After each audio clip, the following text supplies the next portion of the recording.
It is time! Ladies and gentlemen, welcome in to Friday's stream. I am Space, your host for these proceedings, your commentator as it were, and it is time for us to go on yet another wild ride with Williams Racing Team as we see how high we can carry this once great team back up the grid. It is all about redemption. It is all about making our way up the ranks. And today we set our sights on the Azerbaijan Grand Prix, a sprint race weekend, 2 opportunities to make the absolute most of where we are in the field. Maybe even some upgrades coming in through the factory. So look forward to that as well. Before we get started, I need to very quickly pull up my website with generic setups, especially because it is a sprint weekend, and Lord knows sprint weekends are absurdly hard to get the setup right for because you've got limited time. Also need to make sure I put out a tweet so that anybody who is curious can find their way over here. Alright, that's done now. I can get as far away from Twitter as possible and get into the race. I am so ready.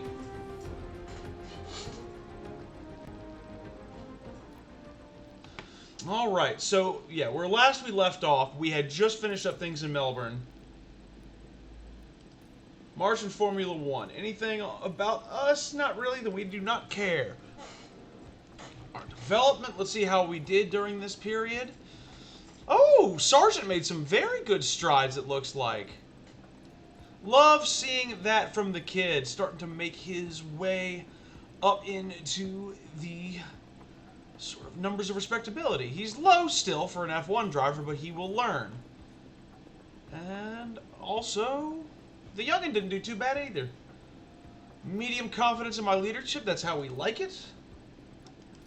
Nice and mediocre. Car development update. Yep, I know we're behind on everything. We're in the back half of the field. Is what it is.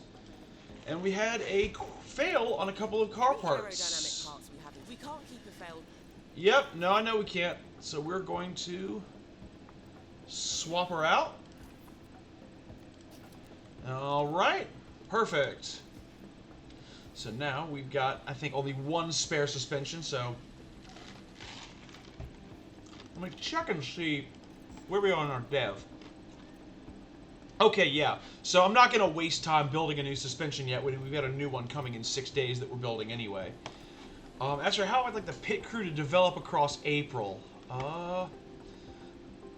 We're already on, let's see here. Ooh, trying to reduce pit stop errors dramatically increases pit stop errors. As does pit stop time.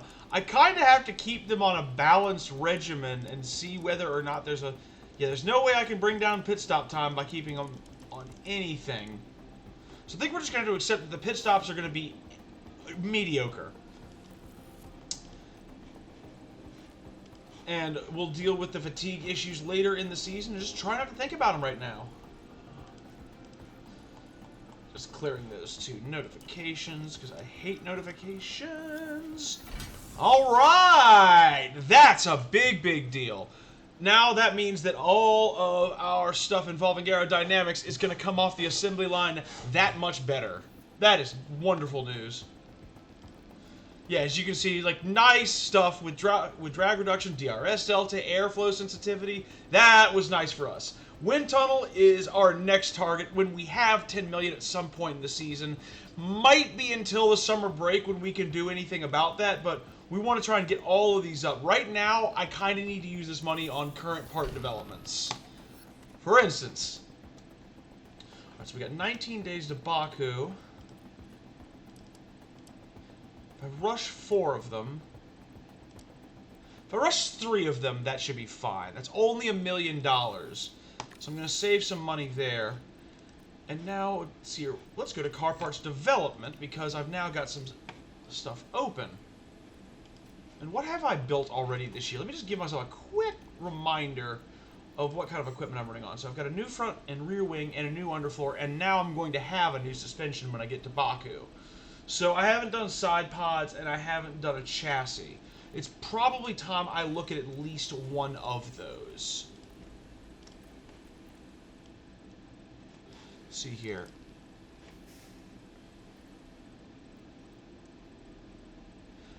I mean, the thing is with the side pods is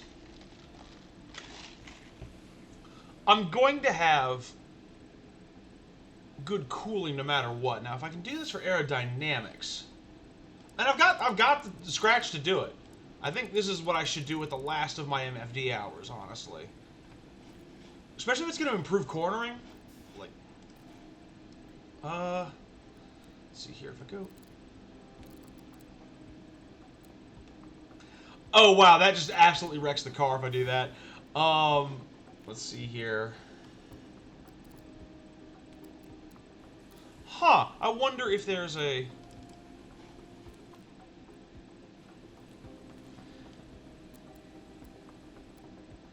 If I disincentivize engine cooling a little bit, because I'm already pretty good at it, what does that do in terms of...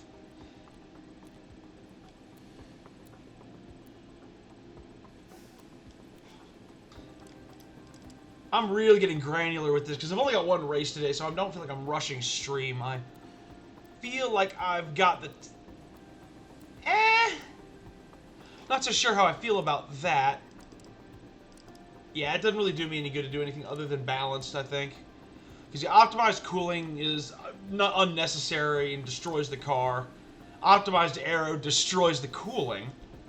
So that's not the And then race performance destroys cooling even more. Honestly, I think I benefit the most from a balanced setup.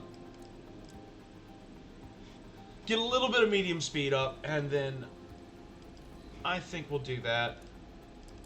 Put the remaining engineers on it. Oh no, I won't even be able to get that in time for Baku, so I could just do... Let's go normal on this. I'm not too concerned about side pods, I just want to improve them a little bit. And now... Oh, good, new regulations. Let's see here. I'm terrible in low-speed downforce, so...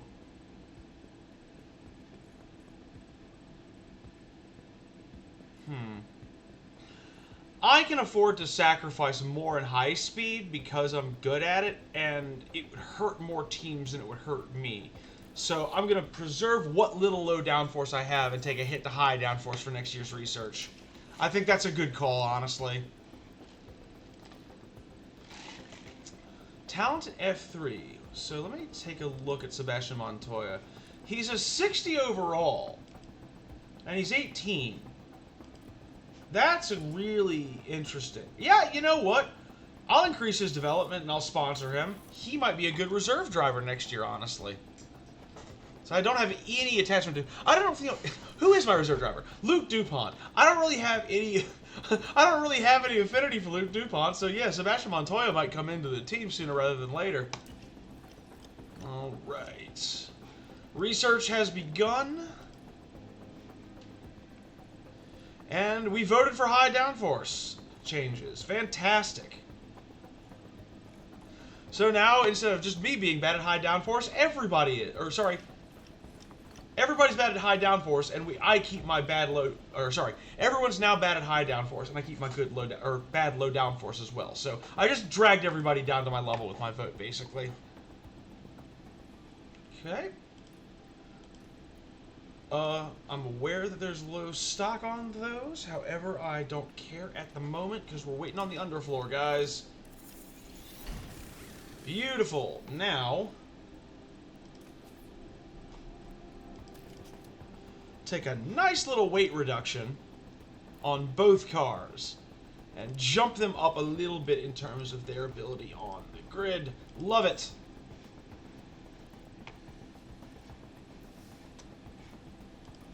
Oh, because I have to advance to see those gains completely.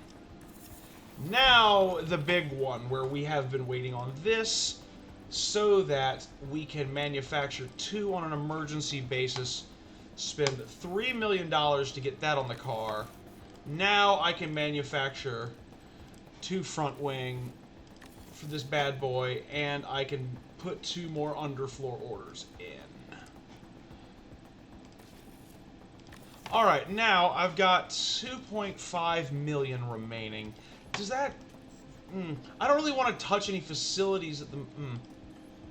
And I can't touch that one.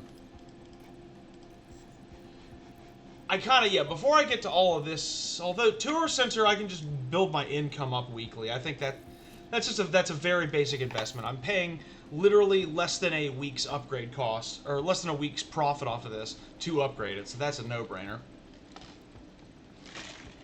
Then I think I'm set on everything else. Yep, underfloor design's complete. Oh, right, I need to install it, don't I?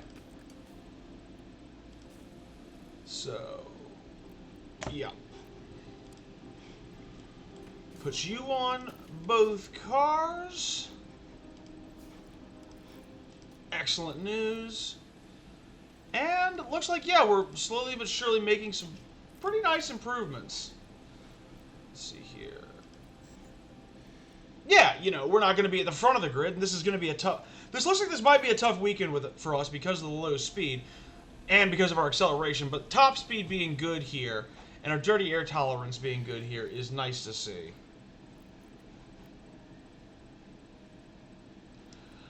I think the ultimate thing here is going to be just a good accounting of ourselves in the sprint to build something. I don't think I can make Q3, but I think I can get one driver with 15th place. I just don't know how I'm going to do here. We don't guarantee fastest laps here. I definitely can guarantee at least one driver getting over 15th. I have faith in this team. Alright, boys. We are done at the factory. It is time to head to Baku for race weekend. Let's do it.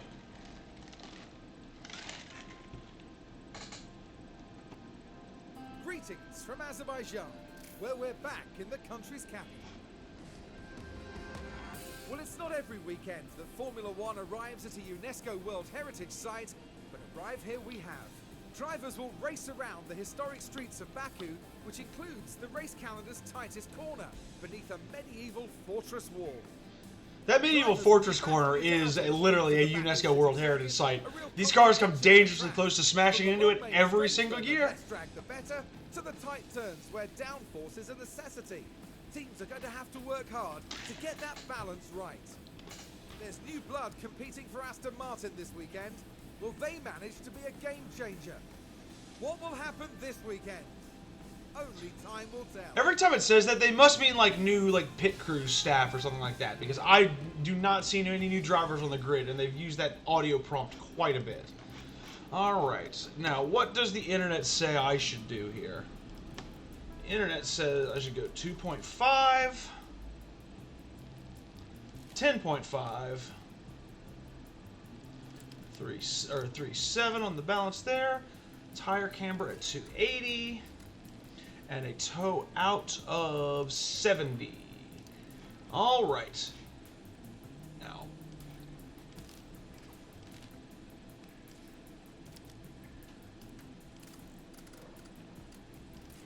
just double check this one real quick. I think I remembered it properly though. Yep. And because it's a sprint weekend and I want to have my setup correct, you might see me save scum a little bit here before we get into the actual sprint qualifying. For the simple reason that, if I end up with a setup that's just, good or mediocre, and I have to wait a full, race session, I could really screw myself for the weekend if I don't have a good setup. So, we're gonna do what we need to do. Also, if we just crash into a very large wall, I'm going to save scum. Freely willing to admit that, but once we get to the sprints, once we get to qualifying sessions, once we get to the race, it is what it is. There is no save scumming in an actual competitive session. With that in mind, we are out, and we are in Baku's streets practicing. Let's get everybody out as quickly as possible, because this weekend is a blur. Alright. Alright, let's just let them do their thing. Oh, man. Whew. Well, as always, just a customary greeting to everybody who's out there in the internet. Hope you're doing well, whether you stop by to say hi, whether you just want to lurk in my stream today. All are welcome, and it is nice to have your company no matter where you are, so thank you so much for tuning in. Always a pleasure. Big transporter. Ooh, somebody is done for the A day. lot of debris. Virtual safety car, and it's Oscar Piastri. What a surprise. Having just watched a qualifying session where the McLaren's gotten into Q3 relatively easily, it's ironic how bad McLaren is in this game compared to their actual performance in real life. Because McLaren has been one of the, like, granted, the story of the season has been that Max Verstappen and Red Bull have just obliterated everything. But, like, the way that McLaren has performed this year has been a genuine subplot within F1. They're back. You know, as much as one team can be back while Red Bull is dominating the sport, but they are back.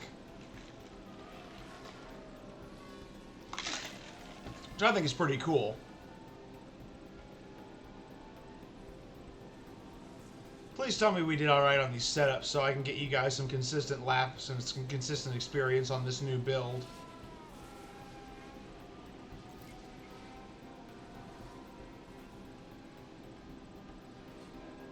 Give me good news, man. Come on. Oh, that's really poor. It's fine. Copy that. No, that's far from fine, Alex. That's bad. We're gonna have to wait to see what Sargent says. He's happier, but they're not ideal on either of them. And I've got to run them a little bit longer, don't I? I gotta bring them in now. Normally I'd be happy with this, but normally I've got 3 practice sessions. What is wrong with your car, Alex? Oh, wow, everything is wrong with your car. I have a feeling we're going to want more speed, not less. There. Bring that in.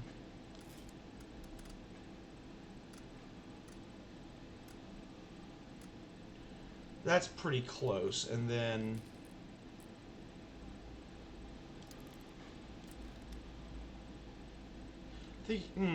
This is not easy to figure. This is when it gets difficult.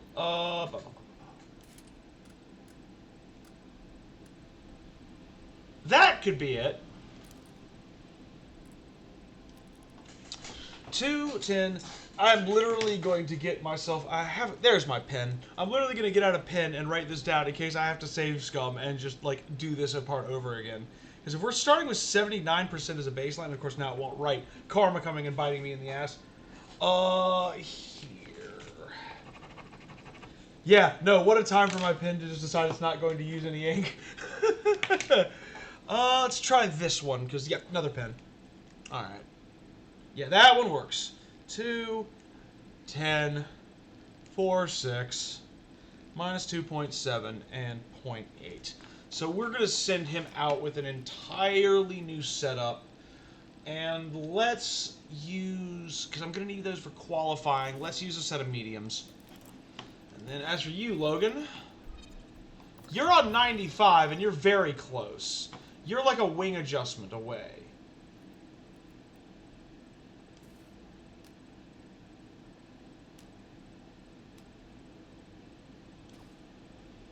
So let's say if we go there.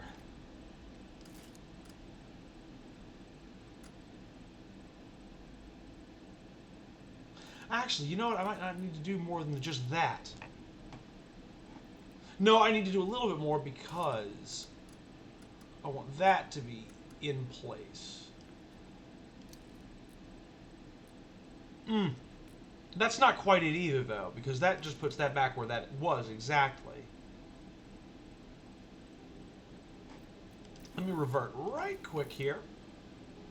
95% is not bad, all things considered, for the weekend. I don't want to leave him on that. I'd like to get him more, but the question is, if we just go, if I go up with his front wing instead and give him a little bit more towards max oversteer.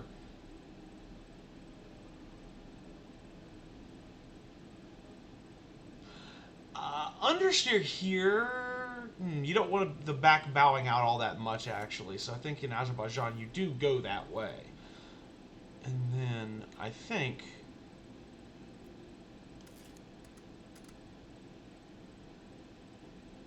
maybe I go even lower. Maybe I really flirt with it here. Flirt with the limit, and then that allows me to make a... no, actually, I don't even need to flirt with the limit here, because if I go up, and then I go back down there... well, I'm stuck with his cornering being very much like on that nose, no matter what I do. The only other thing I could think to do would be if I take his anti-roll back to the 4-6, which really screws up the traction. That's the problem.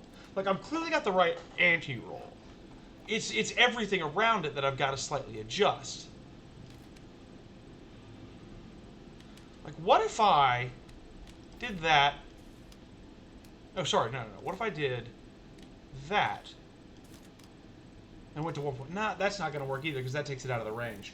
Okay, so it's not yet. Nothing to do with front wing, nothing to do with rear wing. I think I'm just going to have to take an imperfectly optimal setup into the weekend.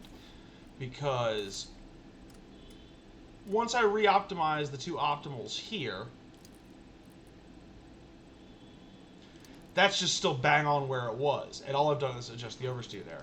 Let's give it a shot. I mean, I might just be safe scumming the whole session, but if this is the fine adjustment there for Sergeant, and that's all I need to do for him, if I reload, that'll be fine.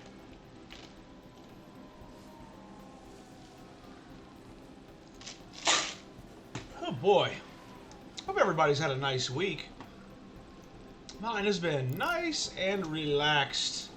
This is probably the most actively, exciting thing I've done all week, which I kind of like. It's been nice to have a little bit, just a low-key kind of vibe going on. Hopefully that will translate to good race pace and good setups, so that I do not have to save scum.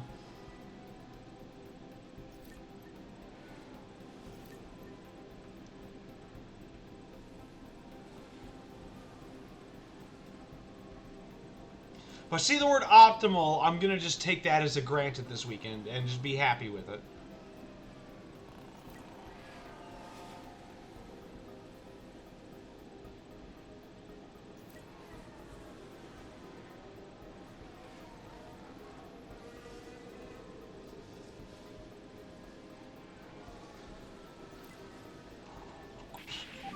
And there's another crash.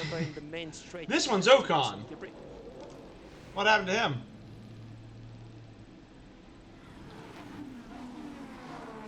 Oh! Oh, understeers right into the wall. Hate to see it. And yet somehow he's continuing to run laps.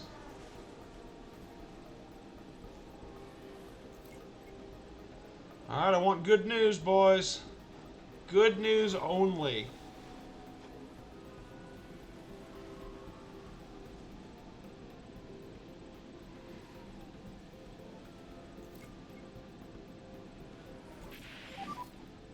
Back from you. Great is not great. It's good. Damn, I'm gonna have to reload. Understood. Figure this out. Whereas Sergeant...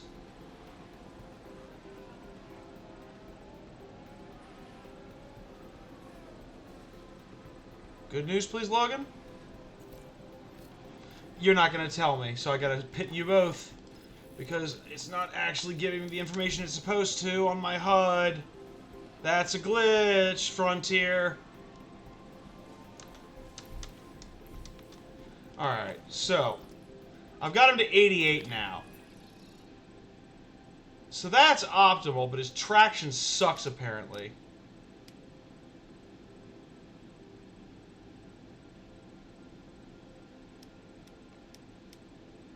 Maybe it's all the way there.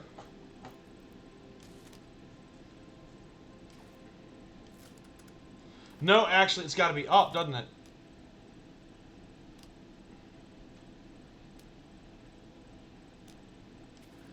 Because he's got to go.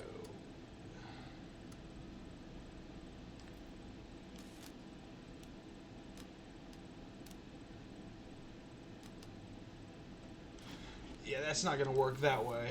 Oh, this is going to drive me insane. So it has to come up there.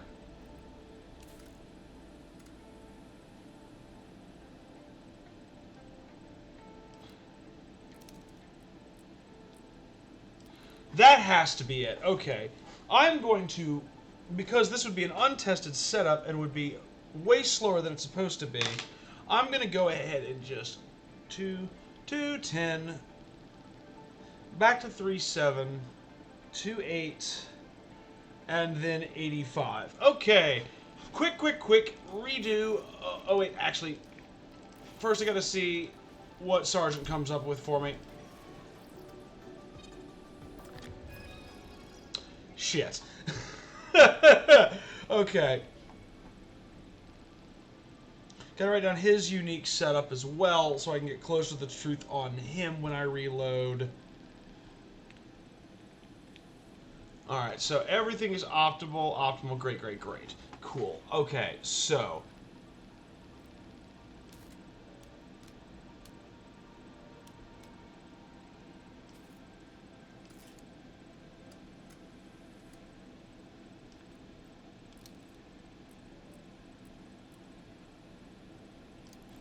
let's try that next session. 2.90, 37, 10.5, and 0.8. Okay. One more try, everybody.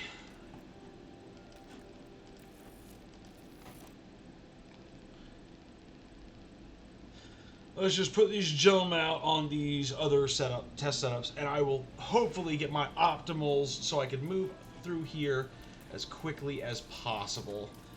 Test sessions are not where it is at for me. 80, 85, and then you, Mr. Sergeant, are going to go to that 10.5, 37, 2.9, and a 0.75. Did I write 0.75 there? Did I? Damn, I can't tell what I wrote. Watch it be like a 0.85 or something. I've completely screwed that up. I almost certainly have. Alright, well, nothing ventured, nothing gained. Let's try this. Oh, this is the one thing I do not like about sprint weekends. Is it makes, if you want to actually perform in them, it makes save scumming almost a virtual necessity.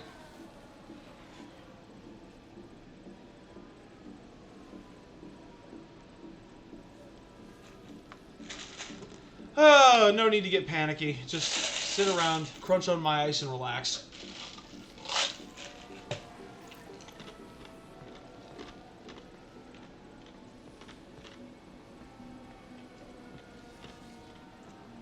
Not even really trying to go fast yet, to be honest. Just trying to get a setup.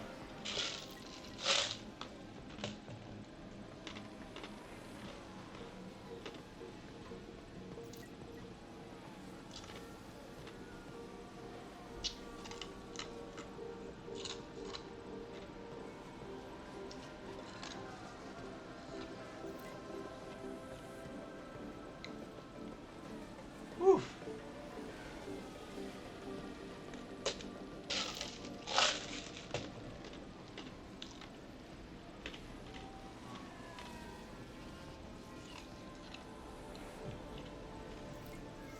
Alright, boys, I'll take that feedback any second now, please.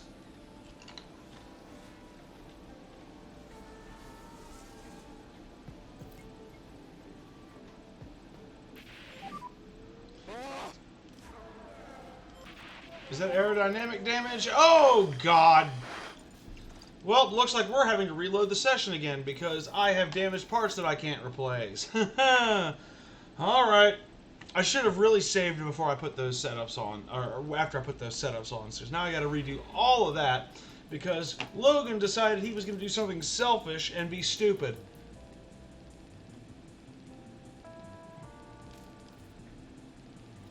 I do not broker failure in practice sessions. It is not what makes this game fun. It is what makes the game unfun and deeply irritating. So, thankfully, We are not too proud to save scum our way out of that. Now, I'm going to save again, just to make sure I don't have to do any of that again. And, Logan, you're not going to lock up because I will not allow it. In fact, you're going out first to make up for your mistakes. I don't care about the animation, just send them out. Don't care. Don't unpause my game. Just keep going as quickly as possible through this practice session.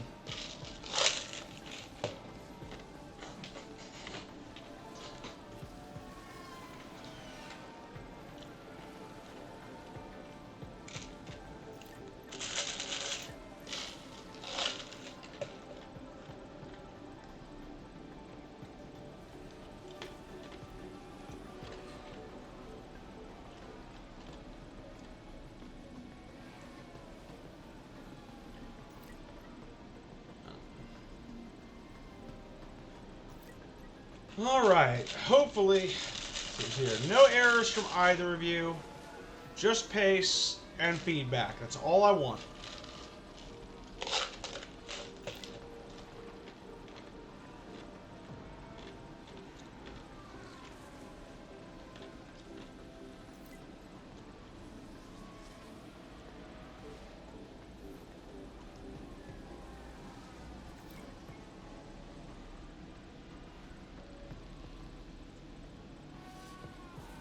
Alright, come on. Next time I game unpause, I expect it to be setup feedback and not a stupid little driver lockup.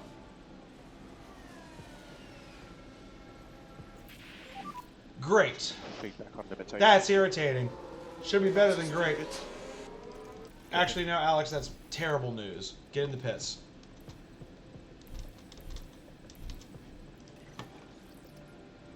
.94 is not good enough, you absolute doofus. Get that.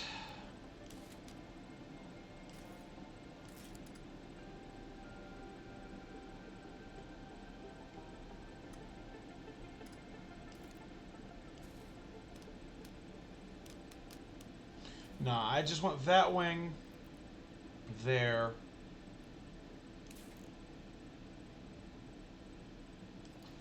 And then, yeah, like, I'm just trying to optimize the front wing, honestly.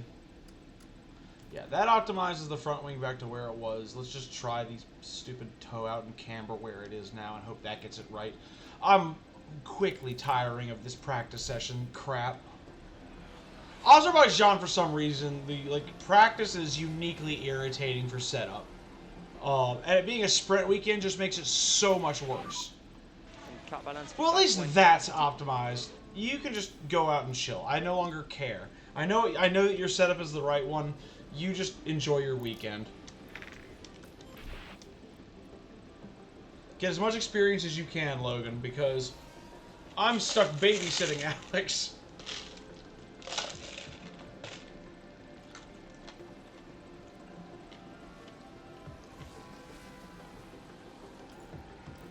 Yeah, call him in for better tires.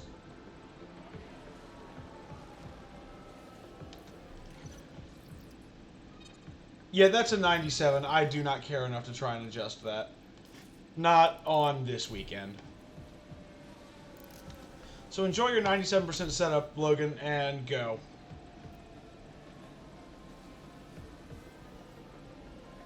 I don't even know. Did I even switch Albon's tires? No, I didn't. I just left him out on the hards. That's how little I care. I don't care about his pace. I don't care if he feels comfortable on track right now. I just want to see that optimal setup. That's all I care about.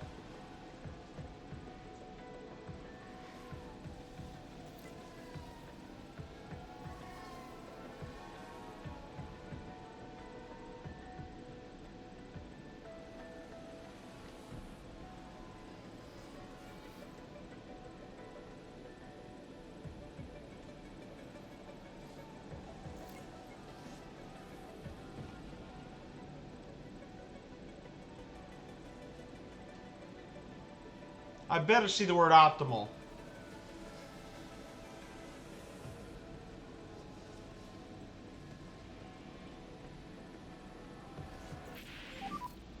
All okay. Yep, shut up and call. Good. Shut up, Alex. I don't Yeah. care. If you're telling me it's great, you're not telling me good news. It should just say, like, instead of saying great, it should just say setup status not good enough. Because that's what it is. It's not good enough.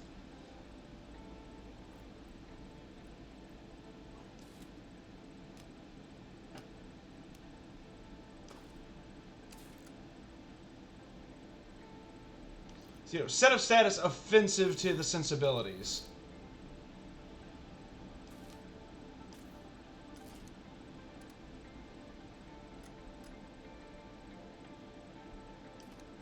Looks like we're trying that next time. So, erasing his old numbers on my little cheat sheet right here. 2, 10, 28, 29, 85. Alright, one more load to get Alex in a correct setup, because he needs to be all special and irritating in this race. I do not know why. Every other time I pull a generic setup on these things, 95, 94% as a, default. This one, oh no, we're going to be terrible. Why would I possibly have this figured out?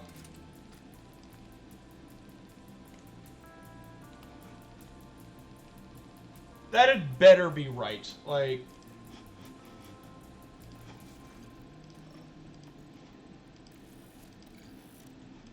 I do not want to do a single practice. I might even just sim practice with a second set of practices. That's how irritated and done I am with the whole practice session nonsense. Yeah, we already know Logan's good, so Logan, just go out and enjoy yourself. I'm just focused on Alex right now. I also wish there was a 32 times speed, because this is, even 4 minutes waiting through this is too much. Just please, please, please get me to the race. Get me to the fun stuff.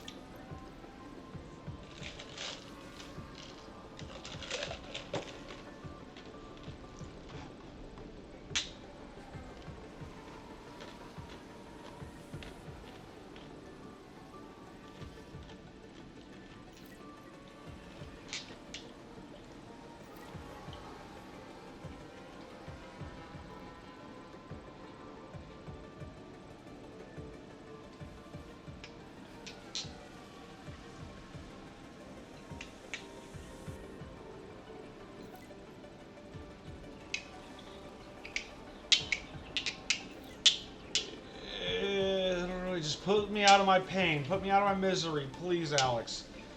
You're going to tell me that the setup is good. Or no, you're going to tell me... No. You're going to tell me the setup is optimal. If you tell me the setup is good, I'm going to just end the stream. So I don't need this stress. Especially from you.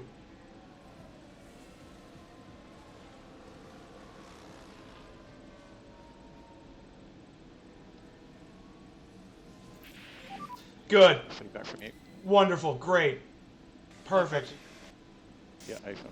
Yep, I'm happy too, which means I no longer care. We're not fine-tuning anything this weekend. Absolutely not.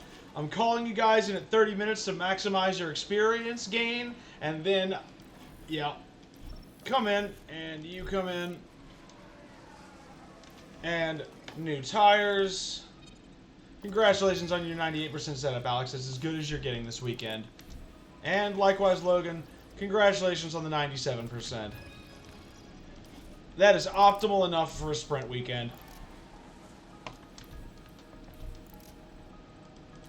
Because all I care about now is just getting experience on the drivers and getting through this headache of a session. We're finally done with practice.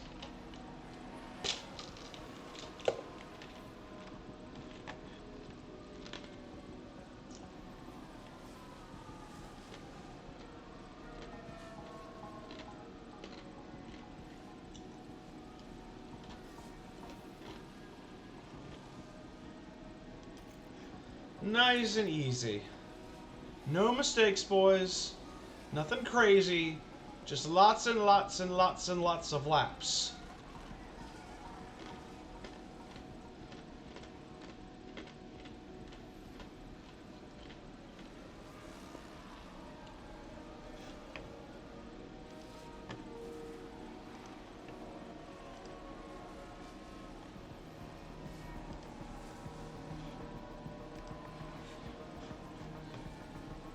Alrighty.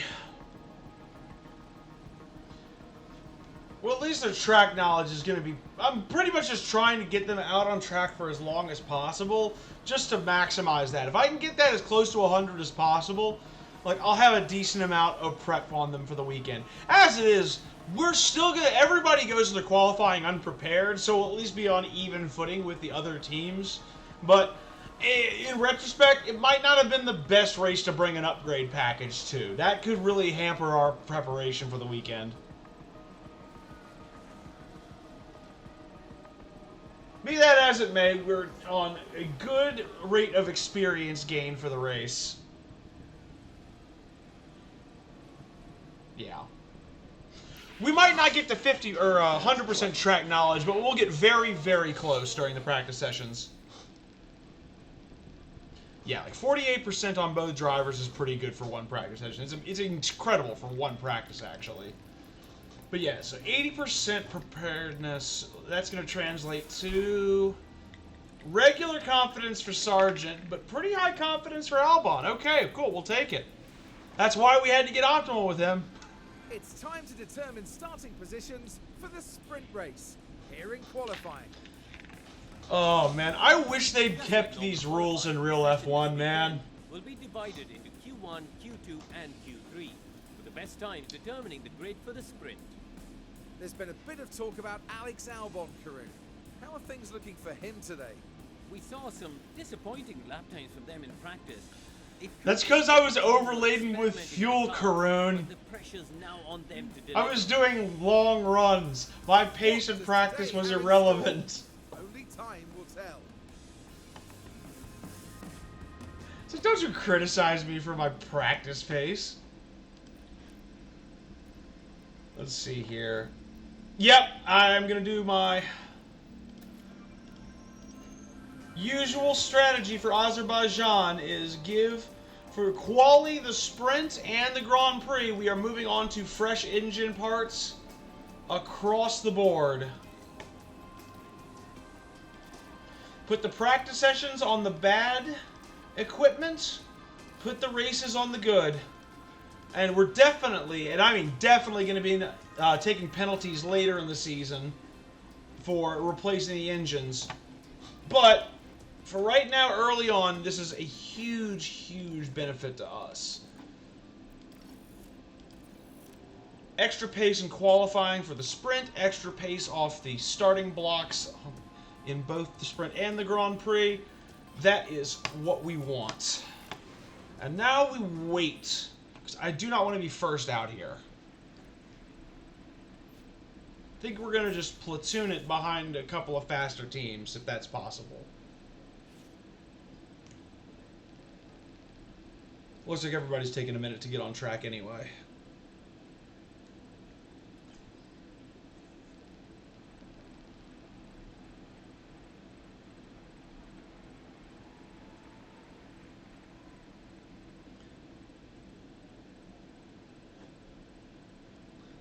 So, of course, in Azerbaijan, the danger is you never want to run into traffic right here in Sector 2. Because if you do, it's the tightest part of the track, and you just are going to get stuck. Alright, if you're going out, Botas, I'm going to send out Sargent after him.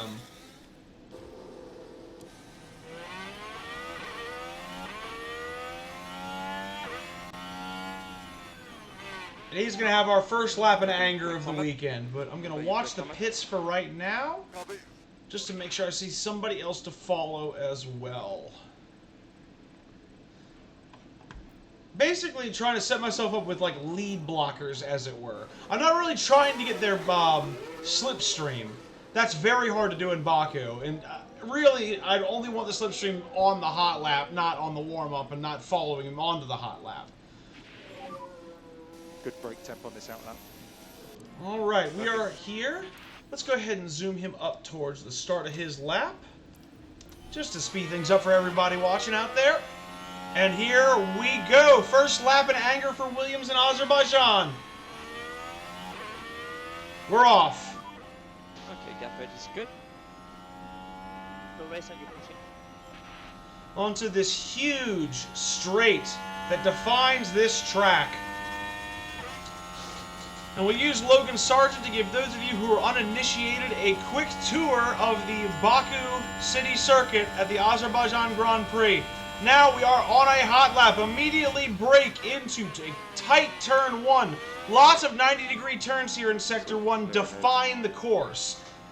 Hit this next one right here onto the back straight for another dose of DRS early through Sector 1.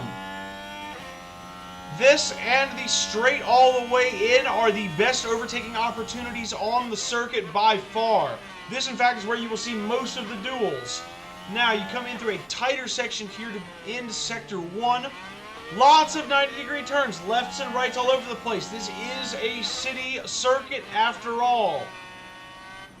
Now, this tight chicane ends Sector 1 and bridges into Sector 2, as now you take a hairpin here into the definitive feature of Sector 2. It's tight walls as you go past the castle here on the left and make your way up into this pavilion and onto a curved acceleration zone, almost a curved straight, but you have to be very careful on how much throttle you have through there because you can spear into that wall, but it leads you into this downhill, very deceptive braking zone. You really have to be on it and on the power quickly as you head further downhill into the last braking zone of the lap as you now go full throttle into this section through these high-speed corners as you want to maintain as much speed as possible because now you are home free all the way to the line. Some of the fastest speeds on the calendar as the DRS opens for the final part of the straight, and you are home free. And if you are Logan Sargent, you come across the line in 1 minute 45.1. Now back to Albon because he is just making his way down the straight, trying to leave his mark on Q1. Start off this session well.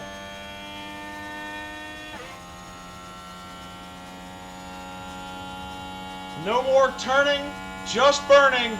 He's got the DRS. He's on his way to the finish line, and it is a very, very nice 1:44.3. Delta. Faster than the Haas by 300ths. Boxing is that. Absolutely phenomenal lap from Albon. Logan Sargent will need to improve, most likely, if he is to get out of this session. But a very nice start for Albon. After all the trouble he put us through in practice, that was worth it.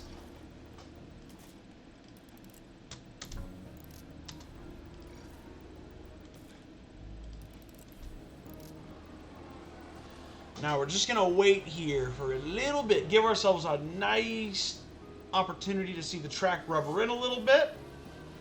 So everybody else lays down times. As expected, it looks like, yep, Sargent is in the danger zone, all right. Alex Albon flirting with the top 10.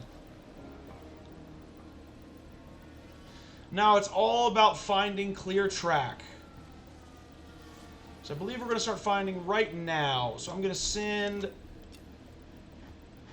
Sargent out now and Albon out now. Okay. Now, this could be interesting for Logan Sargent because we are following that McLaren quite closely. Piastri's got to go now. We are okay on traffic. But we are going to have a slipstream most likely with Logan Sargent. But are we too close? Will we catch him too quickly on this lap? That's a big question.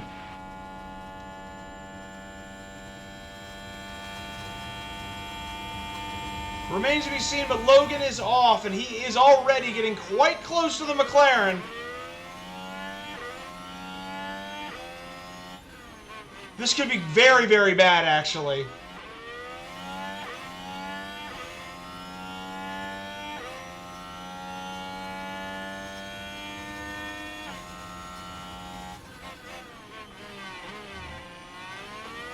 Sargent is going to have to be very disciplined through here. He's going to have to use the speed where he can and not get blocked by the McLaren in the corners. But he also, if he can do this without getting blocked and losing too much time on this lap, Logan Sargent could have a very, very nice toe to possibly get him into Q2. Neither Albon nor Sargent improving through the first sector. Now, the big questions to be raised here at the ending of the lap. Check a flag. Can Logan make something of this slipstream? Can he pull himself ahead of De Vries and Bottas and get himself firmly into Q2? We will see. We are on the final stretch. Don't worry, Garrus. Welcome in. You just missed a practice session, and we're at the very end of Q1. No worries. You are just in time to see if Logan can catch a slipstream. He's right in the danger zone here at the end of Q1. He is going to get the slipstream all the way to the line, but he has not improved thus far. He's going to need something miraculous here to get into the top 15. He will not do it. Logan Sargent will qualify for the sprint race in P17. Albon will get another whack at it.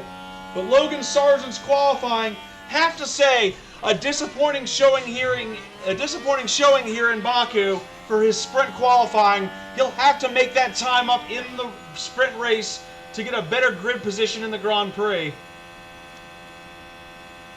Whew.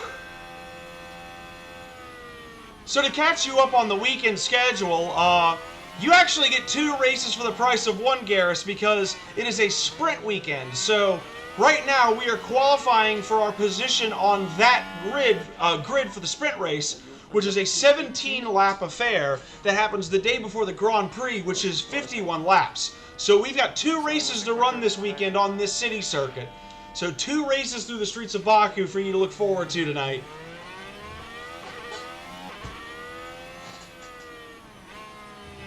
It's going to be a good one, I think. Oh, but you know what, though? Because I realize it's better for this stream, let me really quickly take my webcam, move it up here. Take chat and move you guys over here. You'll be nice and safe over there. And now you can actually see the leaderboard. Good streaming process for me. Oh, and you know what? We'll take my Ko-fi and, for the time being, put you down here. There we go. And Logan will actually be P18 on that grid. It is what it is. You know, he didn't have great confidence going into that session. We are not great on low-speed corners yet, which is a feature of this circuit, so that has cost us. We're good through the high-speed sections in Sector 1 and Sector 3, but it's Sector 2 where I think we're losing quite a bit of our speed. Be that as it may, Alex has a good chance to take a crack at this. He might get himself out of Q2. He might not. This could be a tough weekend for us. But we do not give up. We plow ahead. We make a race out of it wherever we can. And we take our opportunities where they show up.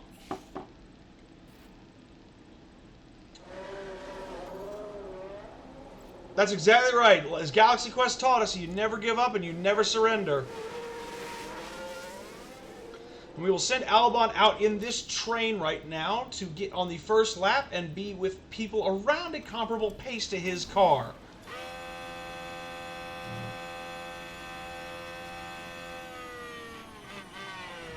Get them to rubber in the track a little bit ahead of us. And see if we can't do anything on these used tires. Albon's in decent spirits. We'll see how it translates. Go push before the last corner. And Garrett, since you were a little bit late and I did this on the first lap of Q1, allow me to do it on the first lap of Q2 as well. We are going to give you all a quick tour around the Baku City circuit.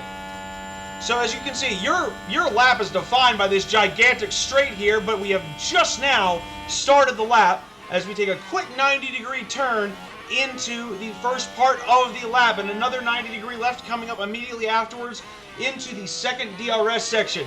Of course, it being a city track, it is defined by those 90-degree angle corners. But this first sector, all about speed as you come in, yet another left, and finally now you start getting into the nitty-gritty. The city starts closing in on you a little bit as you get towards the beginning, or sorry, rather the end of the second sector, and our first sector and the beginning of the second.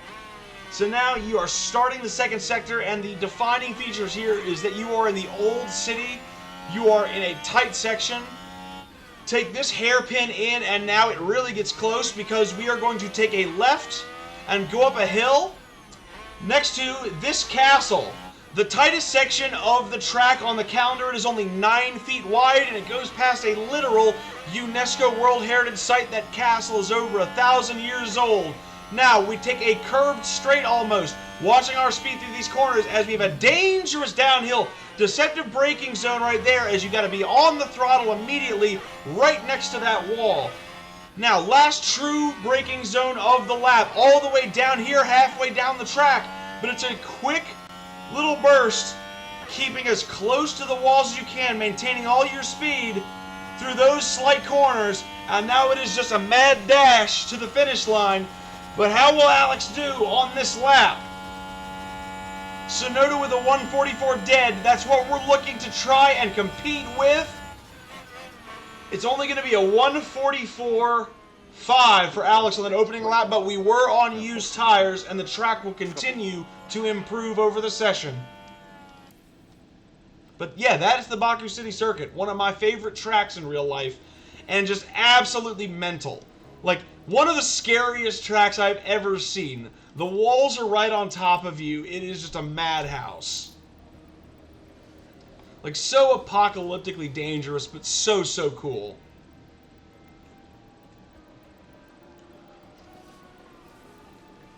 Whew! That was a lot. I was on, full on auction barker mode. No crashes for us, yes. I wouldn't mind a crash for another team. I'm not going to wish it on them. I'm not going to, don't want to wish anybody negative karma, because you wish negative karma on somebody and that negative karma always comes back to you. But if somebody else crashes, that opens up opportunities for us to move up the grid. It's that kind of weekend for us, where grief in the front of the field will be to our benefit because we may not be very fast here. It is just what it is. But we are going to send Alex out now for his final lap. We're going to get him to the end of the warm-up lap, and we will rejoin him now. In progress. He is P14 in this session. I would like to see him climb, but can he do it? Straight out, check the slip. There we go, push. There is a chance I might have a little traffic on this lap, but we will endeavor to get through as painlessly as possible.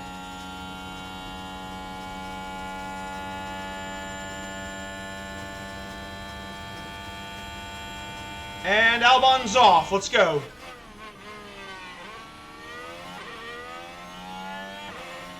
Through Sector 1, the ideal is we'd like to show our pace early. Want to see green down here, green up here. That is the name of the game.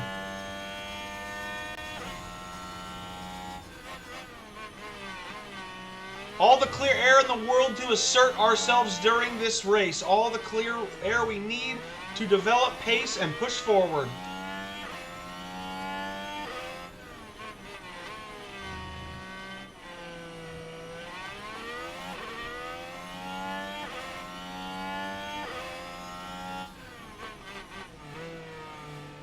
He is green through the first sector. I had a little catch in my throat. I had trouble speaking there for a second.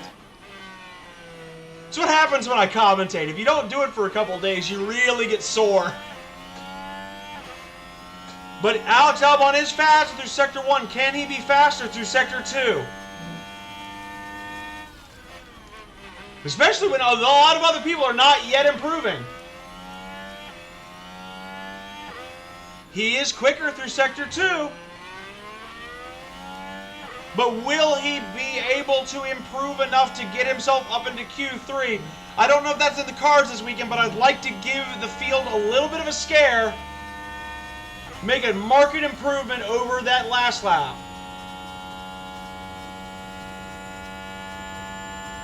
What's it going to look like?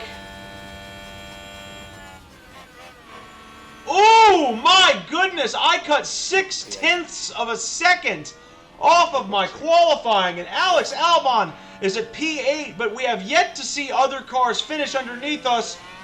Hulkenberg is slower. That might have been a great lap from Albon, but bear in mind, other teams have yet to finish. We're going to have to see if that stands. He could still fall out of Q3.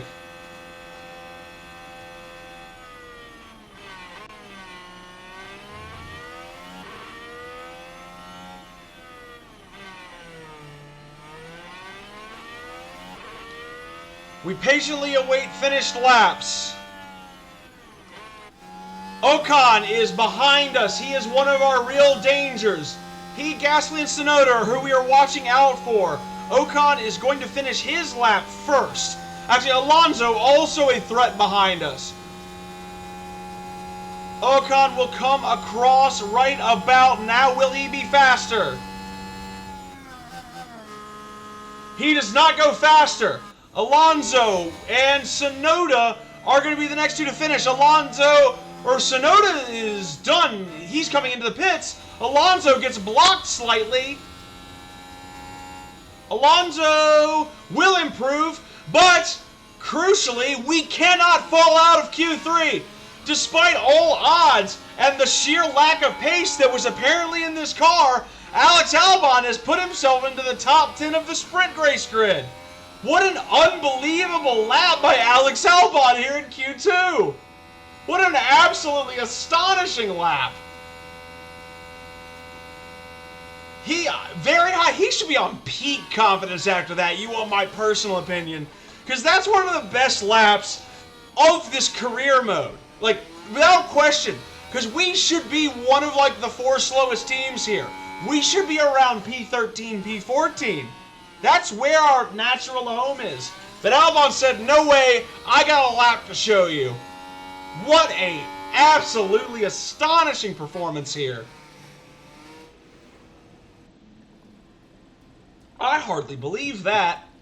I scarcely believe that. And let's see here. Yeah, I'll be able to preserve 2 sets of softs, one for the sprint race and one for the Grand Prix. So we are right on track for still having good tires. Alex Albon with an absolutely incredible Q2. God, I'm proud of that. Make sure we save our progress, commemorate what he did for us. And now we're just playing with house money. Like we're gonna go on the grid where we go on the grid, as far as I'm concerned. We're flying far higher than we should be.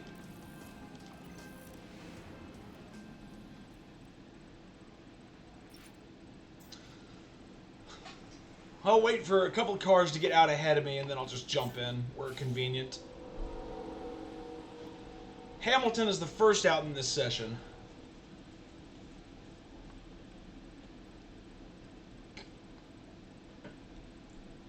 How did he do that?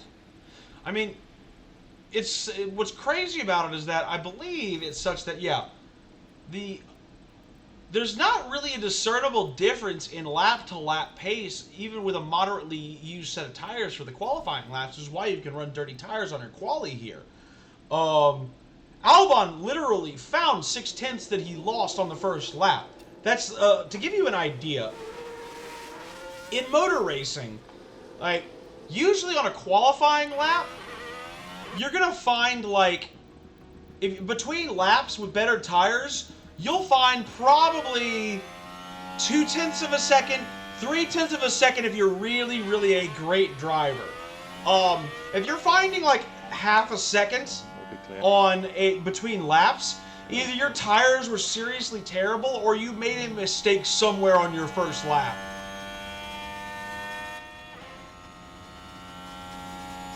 But now that we know what kind of pace we can get out of the car, let's see what Albon does here.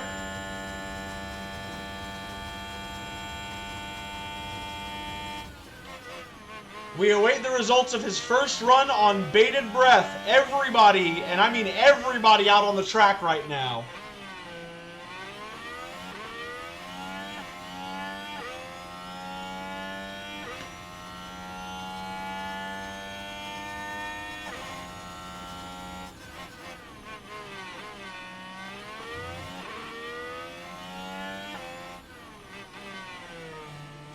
By the way, I'm perfectly happy with a P10 here. Anything above P10 is gravy as far as I'm concerned. Whew!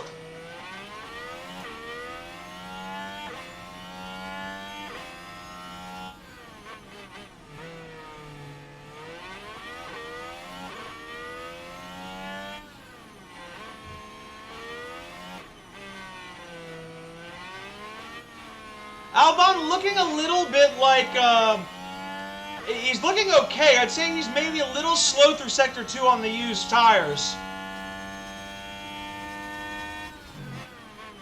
I think that's essentially where he's getting his time back on the fresh rubber when we put him on it.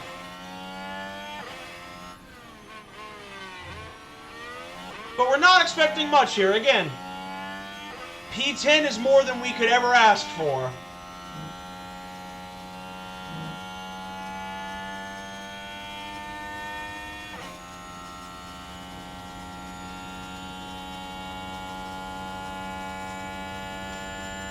Nice little dash to the line. Gasly with a poor time compared to Albon. Holy goodness! Either Pierre Gasly had a serious error, or there is something desperately wrong with that Alpine. I should not be beating an Alpine by 1.1 second. That is astonishing. That is today's vocabulary word, is astonishment. Because that seems to be what I'm feeling on every single session.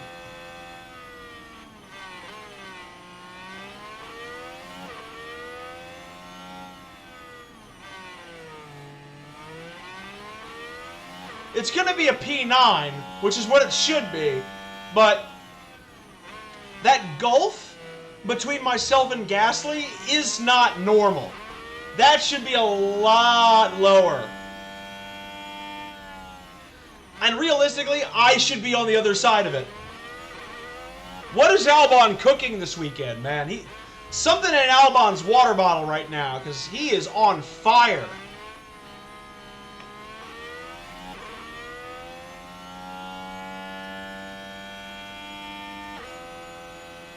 Let's get him back to the garage and on fresh rubber. But I am so proud of Alex Albon right now. He is doing everything I could have possibly asked for him this weekend. I mean, everything. Now we wait. Oh, no, I'm already good. Let's send him out now. Between the Ferrari and the Mercedes, I'll actually slow up the Mercedes a bit, which is cheeky.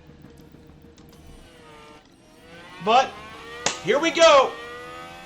Last lap in qualifying. Where will Alex Albon be on the sprint race grid? We will know in just a little bit under 2 minutes. And then go push.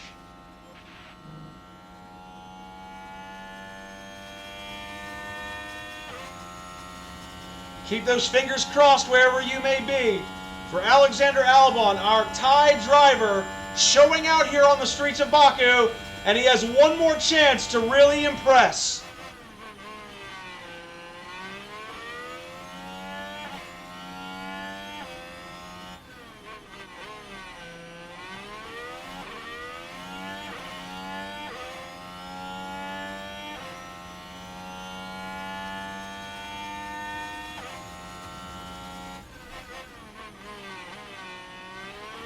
Looking nice and planted through Sector 1 so far. Just kissing the curbs ever so slightly, just finding the apex. But he is slower. He is slower on this run so far. Maybe just a little bit hesitant, sees the gap between himself and Gasly and taking his foot off the pedal a little bit.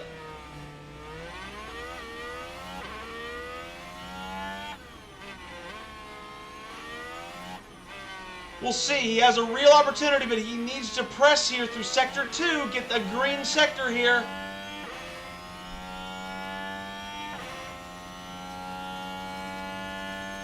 He's hit the apexes nicely. And he brakes well. But he might add a little bit aggressive on that, actually. He might be a little slower through that corner than he wants to be, and he is yet again. I do not believe Alex Albon is going to improve on this lap.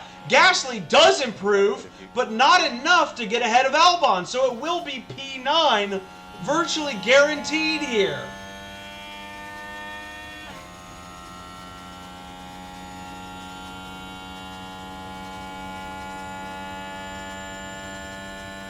Now we are across the line, and yep, no real improvement, but Gasly already finished his lap before the checkered flag. So we are, in fact, P9 on the grid.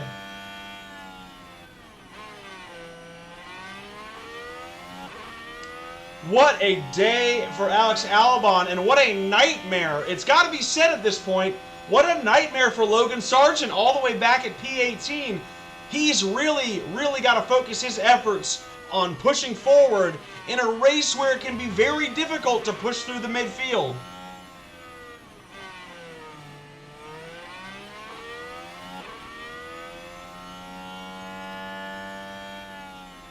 I mean, I'm looking forward to the sprint race. I think it presents all sorts of interesting possibilities for us.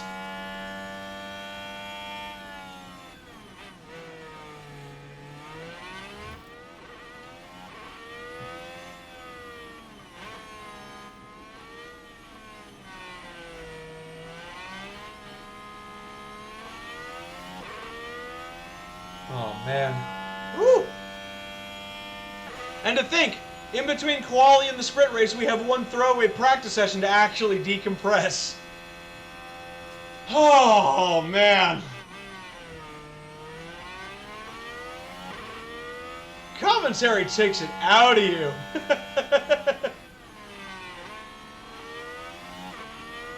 But as we pull away from the session, we should be cutting away any second now. A round of applause for Alex Albon. P9 is astonishing. Oh man, I'm proud of that. So now, yeah, I'm going to put them first out. I'm going to put them on bad tires to start the session. Or at least I'll put Albon on. Actually, yeah, I'll put you both on bad tires to start the session. And just send you out there just to get experience. That's all this session is about. We know the setups are good. They better be good after the hell you put me through in the first practice session, guys. And, yeah, just going to send them out and forget about them, basically. Just adding experience onto their weekends. Whew! I can catch my breath.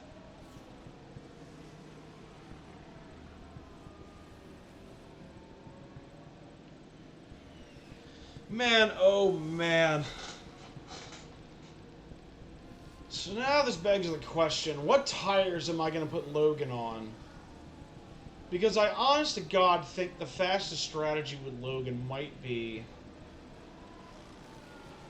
just abusing softs both in the sprint and in the Grand Prix and just seeing how high I can get on like raw, the quali pace on the tire. I'm even thinking, like, would an aggressive two-stop on, because Azerbaijan is usually a one pit stop race, unless there's safety cars, and there's almost always a safety car. It's interesting. Albon could easily keep his position up towards the midfield where he's at, but Sargent does have to climb. I don't know where he's going to finish, and I don't know how to get him up where I want him yet. Gotta say, this is, from a strategy standpoint, this will be fascinating. Because whereas both in the last stream with Saudi Arabia and with Australia, both Albon and Sargent for like the longest period or for stretches were basically in each other's race. Like they were directly, like, there is none of that going on this weekend. They are having two entirely different races, and I think they're basically racing different people. So there's gonna be management's gonna be a lot harder in that case, I think. Let's see here. Yeah, let's bring him in next lap, boys. It's a good start to this session, and then I want to put you on mediums to the end.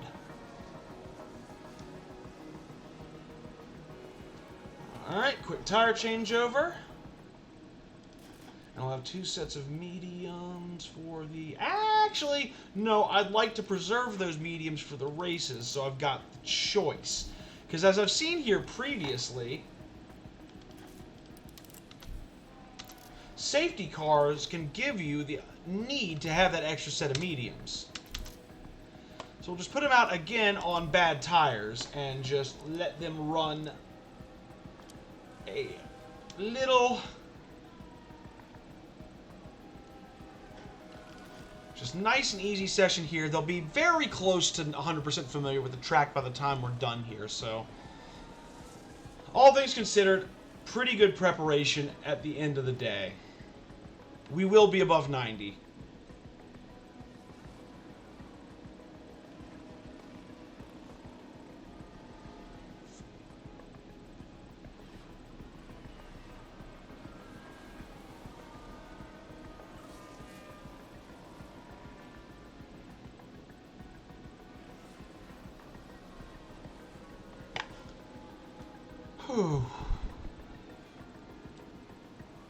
It's very nice having this as kind of the main event for the week. I can see why F1 does their Grand Prix on Sundays. There's just knowing that being involved in this in like the computer game level that I am, there's something nice about having this on Friday and being like the main event for a week of streams. I kind of enjoy that. I was kind of thinking that Friday might become my Football Manager day when that comes out in November, but I think Monday will be for World Football. Although I'm getting so excited for Football Manager to come out, because full disclosure, I am when it comes to my teams are. I'm an American, so I have to root for an MLS team. I live in New York City, so NYCFC is my team. The team I grew up loving and being enamored with was FC Barcelona, so I'm still a Barcelona fan. But the British team that I follow and that I have loved for a long, long time is Nottingham Forest. And this year's Nottingham Forest squad is in the Premier League, and they're a mid-table side. Yeah, that football. And I've literally gotten almost every year since 2010. I've gotten a copy of Football Manager. It's a classic management franchise. If you are into management sims at all and into sports at all, it's like the title you should pick up because it's the most. It's like it's the daddy. It's the GOAT. But every year, regardless of if they were in the Championship, if they were in League One, and now they're in the Premier League. I did one last year, but now that I'm streaming. For the first time ever, it'll be my 15th year of doing a Nottingham Forest save. I get to do a Nottingham Forest save live on stream with a really, really exciting roster this season. Like, we're 13th in the league right now, which is tough, but we play, despite losing to Arsenal and Man United, we played them well. We beat Chelsea at Stamford Bridge. We've had some really, really great performances this year, and I'm very excited about the season. And I'm excited to do my Football Manager save this year. I'm really amped for that. So it's coming very soon. That will be debuting on stream in November. But right now, while I've got 2 days for management and I'm in this first season here with Williams, I want to get it as far into Season 1 as possible. Because, F1 Manager is going to be a non-stop thing. I love this game too much to stop now. I want to see how high we get for an entire year of playing this game.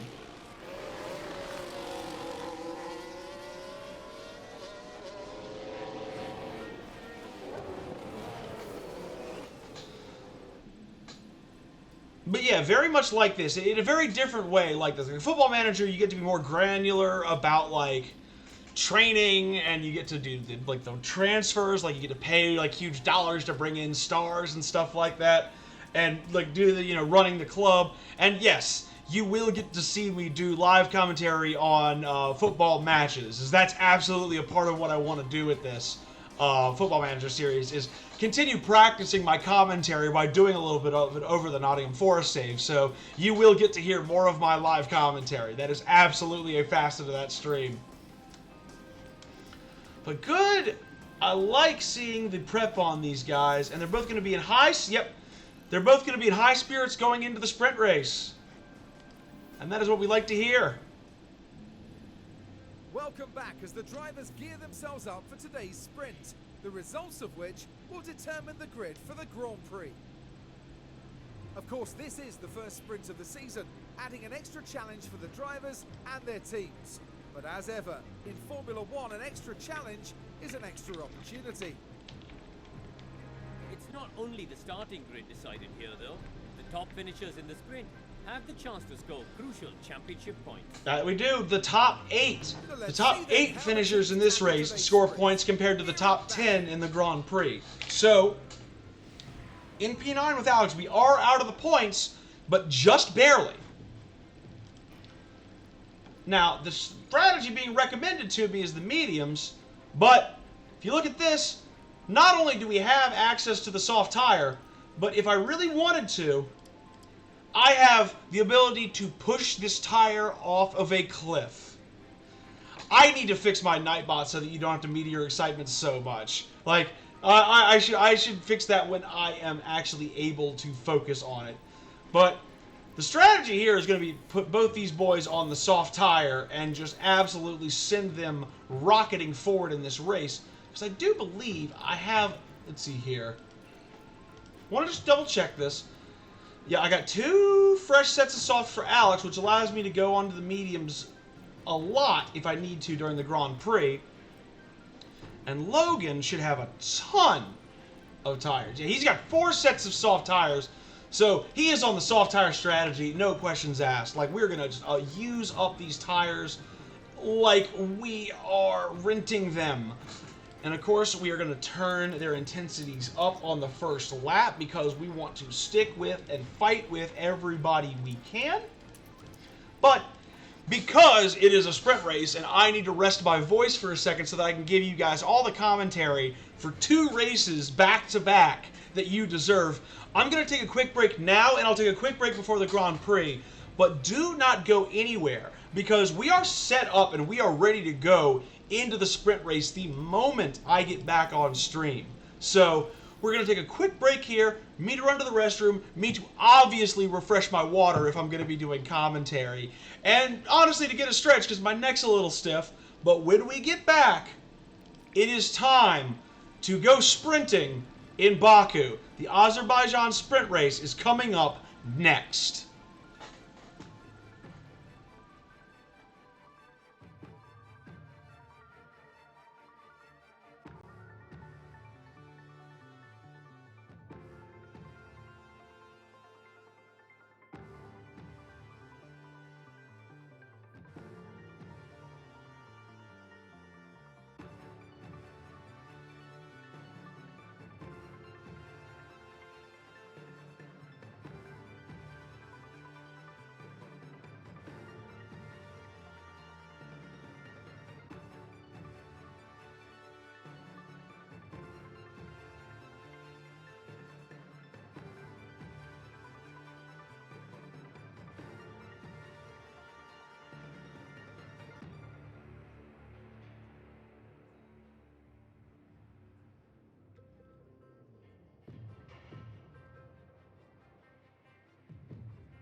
Ladies and gentlemen, we are back.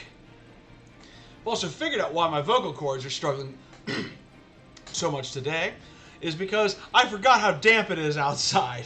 You'd think I'd remember something like that, having gone to get a coffee, about an hour ago, and being out in the rain, but, yep, no, that just happens to me now because I'm old. But, the aging process aside, there is no time like the present to get ourselves into a sprint race. So without further ado, it is time for us to go sprinting in Baku. Ladies and gentlemen, 3, 2, 1, we are off. Oh, I know I'm not old. I'm just old enough for that kind of, like, swelling to happen when, like, rain happens. That's how old I am. Expect to see plenty making the most of Baku's long, wide main straight. That's going to be their best chance to overtake. This is going to be tough, because we've got a good top speed, but we need to get away from the back markers. Here we go. Let's fire everything up here. We need a better start from Albon than in Australia, that's for sure. We are off. ERS assists are on, and they are going to have high overtake aggression. As we go through, Albon is alongside a Mercedes. Cannot tell just yet who that is. It is Russell, and he has gotten ahead of George Russell into P18. Meanwhile, Logan Sargent still down in P18. Excuse me. Albon in P8. Pardon me for misspeaking. I need to give him more credit. He is up into the points early here in the streets of Baku on lap 1. And he is holding, it appears, ahead of Russell. Russell does not have a lot of fight back because he is on the inferior medium tires. Meanwhile, Sargent has climbed himself up to P17. He is past De Vries, and he is now threatening on the back end of Valtteri Bottas. Now back to Albon. He is here behind Perez. The tires in front of him, a set of hard tires for Hamilton. A disastrous call by the Mercedes team, and Leclerc also in the mediums. Albon could indeed climb higher in this race. And it has to be said, what is Mercedes thinking, not having soft tires, or at the very least for Hamilton, mediums on their cars? An absolute shocker here as we begin. Speaking of shocking, Sargent has fallen away here in the early stages. He has fallen off the back of Valtteri Bottas. He needs to get in here quick. Luckily, traffic will enable him to do that. But Albon similarly falling off the much quicker cars ahead of him, and he will, in all likelihood, have to worry about Russell from behind and defend for much of this race. But it is these straights, it is Sector 3, it is Sector 1, where the Williams car should come into its own. Remember, it is, despite its many foibles in some of the corners, the 4th fastest car in a straight line on the grid, and DRS is available, but Albon will not have it. Sargent will barely hold on to it behind Valtteri Bottas, but George Russell will absolutely have it here on Albon, and he is going to feel the heat. He is going to have to defend against the superior Mercedes. Russell looking around the outside, but he is not going to find a way around, and Albon is able to go down to an aggressive stance on his tires while still holding on, but Russell is threatening. Russell's going to try and press the noise in through here. It is side by side. Albon has to go back on the attack here. Okay. It is neck and neck through the very tight beginning of Sector 2. It only gets tighter from here. Albon looks to be ahead, but Russell is going to pull into this corner, going to try and get alongside, and he might have the better corner. Albon is still side by side, and the tightest part of the circuit, the tightest part of the F1 calendar, and they go side by side right through it. No damage to either car. Albon is still ahead, but just barely. Nice. This is good. And still a threat from George Russell here. They are side by side through the entire second half of the lap. This is an astonishing piece of racing here between the Williams and the Mercedes. But it does look like the Mercedes is going to have the legs here, and it looks like Russell is going to have more pace. The only problem, Albon is behind the DRS detection line here. Albon will get the DRS, but neither of these gentlemen is going to have any battery left that needs to be turned down for their own benefit. so that they can actually stay in this race, as do the engines, as they already have a lap of fuel down, and with little push they have in the tires, they are quickly using up. But that being said, Albon is ahead of Russell, but we are not done here. There's another DRS zone to come, and this is where George has threatened before. Russell really threatening. He's on the outside. He looks like he's going to get the pass made. And still, once again, side by side here with Alex Albon, who is pushing these tires for everything that they are worth. And still, George is alongside, and still Albon will pull out just ahead of him. George once again trying to make a fight of it in the chicane, and does. This is unbelievable wheel-to-wheel racing, and Logan Sargent is doing the exact same thing with Valtteri Bottas behind. Now, Albon has managed to push his nose ahead. We go back to Sargent, who is right behind Bottas. Albon is celebrating that overtake. Russell is 5/10 behind. But still, Albon is not going to be able to get him out of DRS, I do not believe. And George Russell is going to stick with him through this sequence, but crucially, both men are going to pull themselves away here from Pierre Gasly and P10. This is a fight for the final point of the sprint race. Now Sargent, he is astir with Bottas there. They're both behind Hulkenberg. That is going to be a traffic jam, maybe a bit of a DRS train. Now Russell, he is not close here, but he is threatening.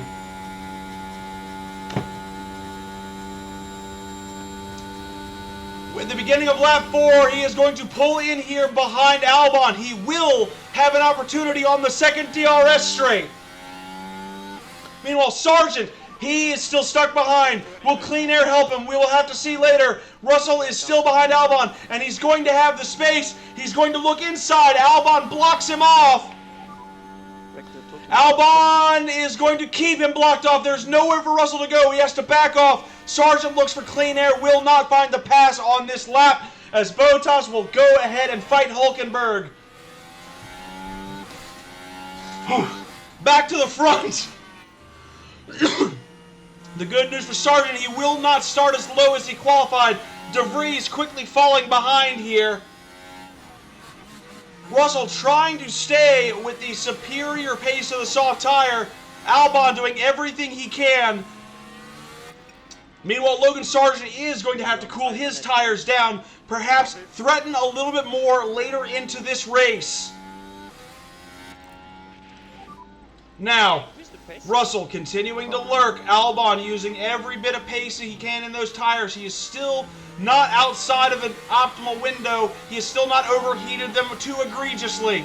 But he is right on the edge, and Russell is right on top of him as we come to the end of lap 4. Now, Russell really going to look to threaten here on this straight.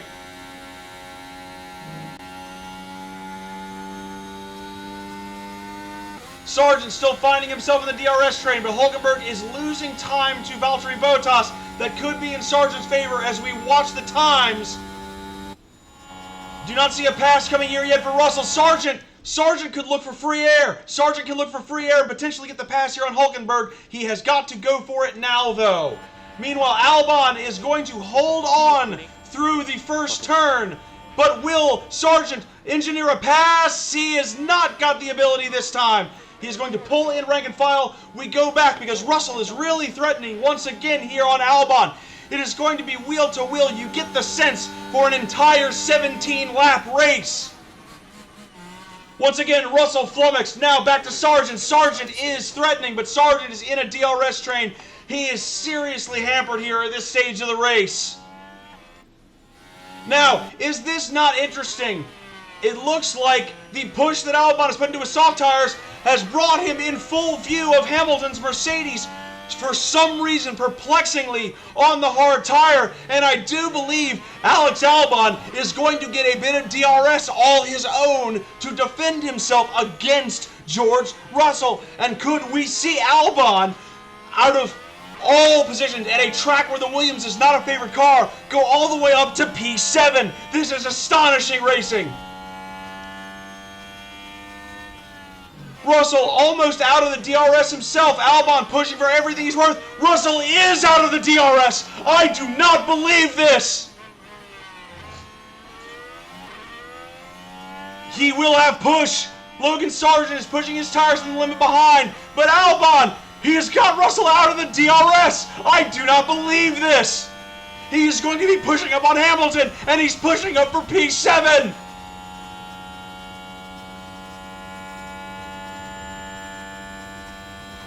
It is not there yet, but he is going to threaten on the second DRS zone. Lewis Hamilton is at the mercy of the soft tire pace behind him. Alex Albon with a chance to make one of the most famous passes of this career mode. He has pulled out onto the clear air. He has got all the pace in the world. Hamilton is not blocking. I repeat, Hamilton is not blocking. They are side by side. Albon is through. Albon is through. But Lewis Hamilton is going to hold on. I am losing my voice in the first race, but this is so unbelievably exciting. I'm going to be hoarse this weekend. It is just a fact of life. Hamilton holding on for everything he's got. Alex Albon is right alongside. Keep pushing.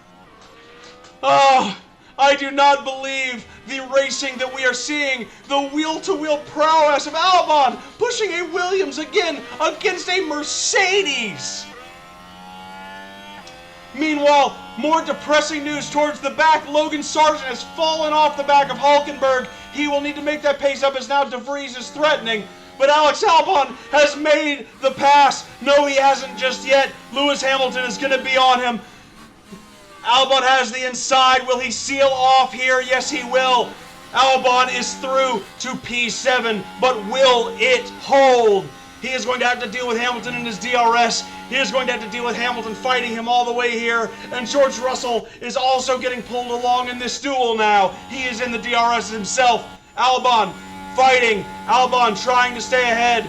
Lewis will pull out here, but Albon will get the DRS if Lewis passes on this lap. Lewis is ahead through the first turn, but Albon is still threatening. Albon pulls ever so slightly ahead. Who was ahead of the DRS line? I could not tell. It was Hamilton. It was Hamilton, and Albon pulls ahead. Albon pulls ahead, and Lewis Hamilton is totally unequipped to defend against Alex Albon, who is pushing these tires to the limit. But Alex Albon is going to push away from a Mercedes. Words I never thought I would say in the Season 1 of this Williams career mode. But Alex Albon is going to push far, far away from Lewis Hamilton. And he is trying to lock in a P7 and the first points of the season for Williams Racing. This is an unbelievable performance here from the Thai driver.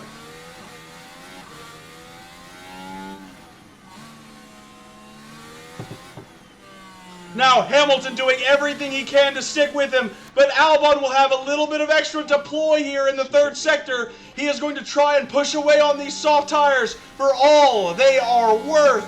Can he break the toe to Lewis Hamilton? Can he get out of the DRS range and take over P7? He's got Hamilton in over a second. He is going to push here onto the final straight.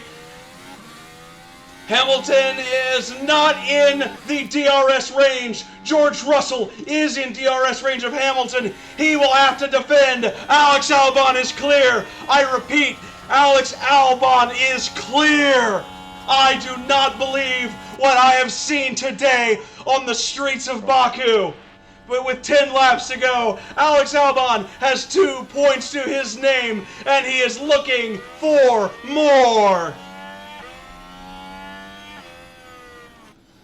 We come back to the Mercedes. Now the question is, will Lewis Hamilton hold up George Russell, or will Russell be able to power his way through? He will have the DRS. Hamilton is in his way. Russell is not trying to pull out to make a pass here.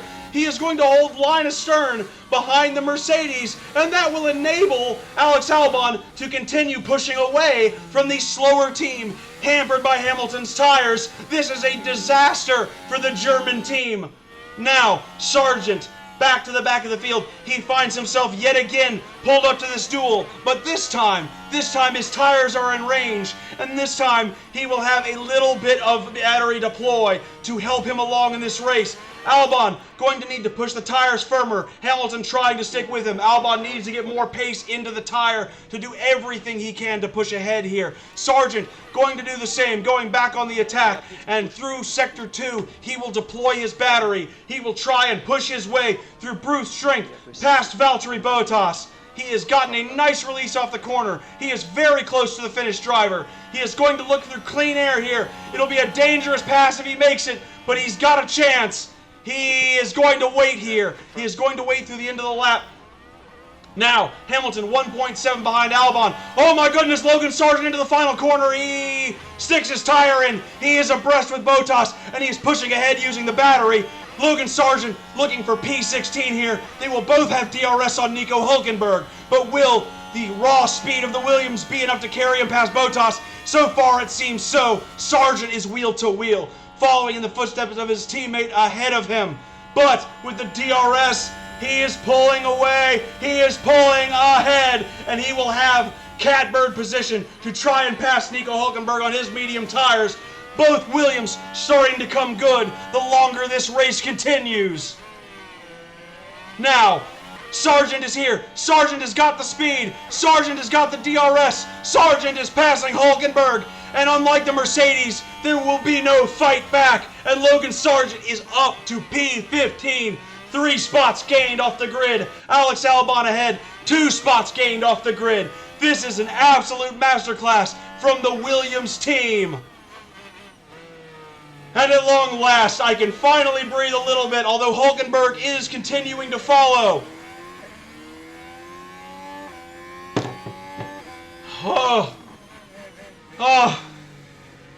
Folks, when the racing is this exciting, it is absolutely fine for me to be a little bit hoarse, especially when I do not have another stream until Monday. I can talk about films on the Film Nerd screening on Sunday night with a hoarse voice if I have to. Now, Logan Sargent, he is going to have the slightest bit of battery to try and get away from Nico Hülkenberg. He wants to pull the same trick that Albon has now pulled on Hamilton and get him out of the DRS. Hülkenberg threatening, but it is going to be very close. Hülkenberg is now out of the DRS. Will Sargent have enough to get away from him? Sargent is maintaining the gap. Sargent has used all the battery that he has. He is using the tires to their fullest extent, and he is pushing towards Kevin Magnussen. But Nico Hülkenberg has officially lost DRS on the Williams. But the news is a little bit more fraught now for Williams Racing, is that George Russell is now past Lewis Hamilton. Will Hamilton fight him back in the DRS? He actually will. George Russell needed to be clear here, but if he is going to have to fight wheel to wheel with his teammate, it can only benefit Alex Albon. The Mercedes losing time, the Mercedes losing pace as they battle each other. Pace that Alex Albon is more than happy to press out of his tires. This is what we would refer to as a godsend, colloquially.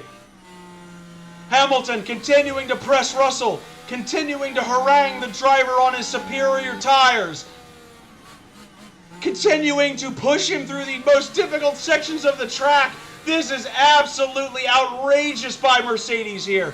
At a point when the team needs to be coordinating the most, they find themselves the most antagonistically opposed to one another. But it looks as though Russell finally has the pace to put Hamilton in his rear view. And that means Alex Albon is going to need to be ever vigilant in the late stages of this race.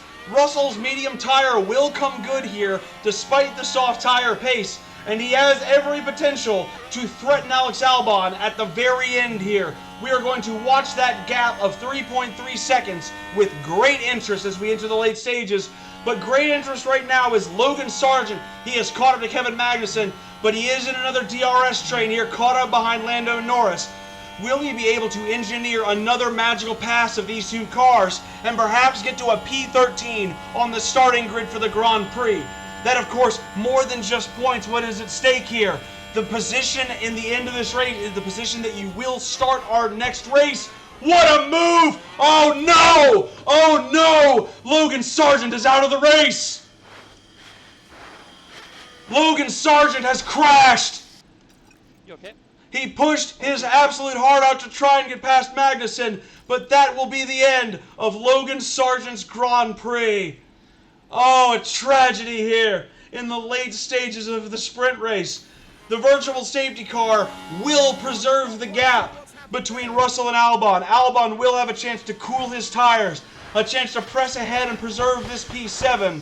They will not bunch up the field, and it will not be dire for the Williams driver from that regard. But Logan Sargent will call his sprint race to a close today, and depending on how many parts Williams Racing has for him, he may be on a suboptimal package for the Grand Prix on Sunday, starting on P20.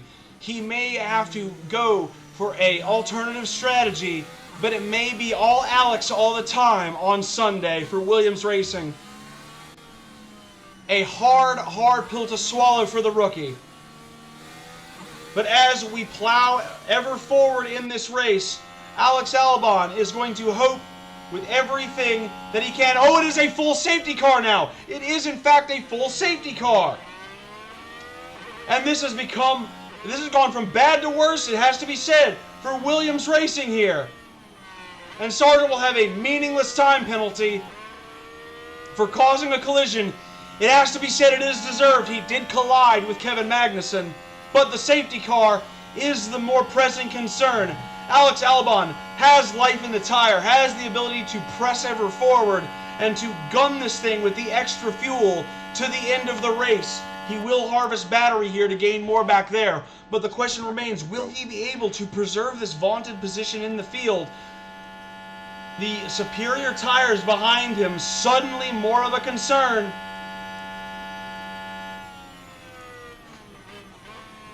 What looked like it could have been a potential high-flying moment for Alex Albon could be dragged back to earth at the end of the safety car.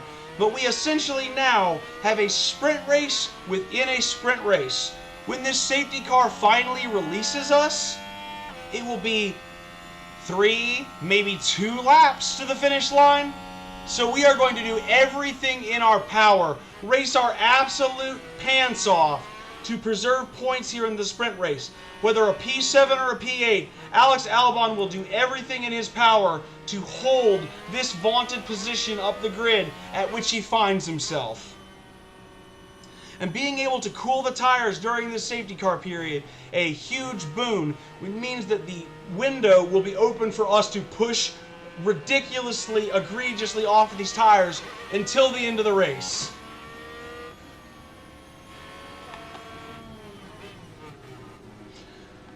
But we will wait to see how long it will take us to go racing yet again. Hey, you know what? We call this series Williams Wild Ride, do we not? We had the incidents in Bahrain. Both drivers during the race had incidents. Finished P17 and P20. Sargent was pushing well. He was going for the aggressive overtake like I told him to. It is my orders that caused that. Goes for a little bit more than he should have tried to bite off there, and he ends up in the wall. He will learn from that mistake. He will be a better driver in the future because of what he did today. It is tough for us. We would have liked to see him, P13, P14, P15 on that starting grid. Time temp at the minute is good. He will be P20. He will be at the back of the grid. But we are going to do everything in our power to use the straight line speed and to use his heart to climb him back up those standings and have a respectable finish. We're going to have in the Grand Prix what is known as a recovery race. How high can we recover Logan Sargent to? What position can we recover him up to? Can we take advantage of a safety car? Will someone else crash in the Grand Prix?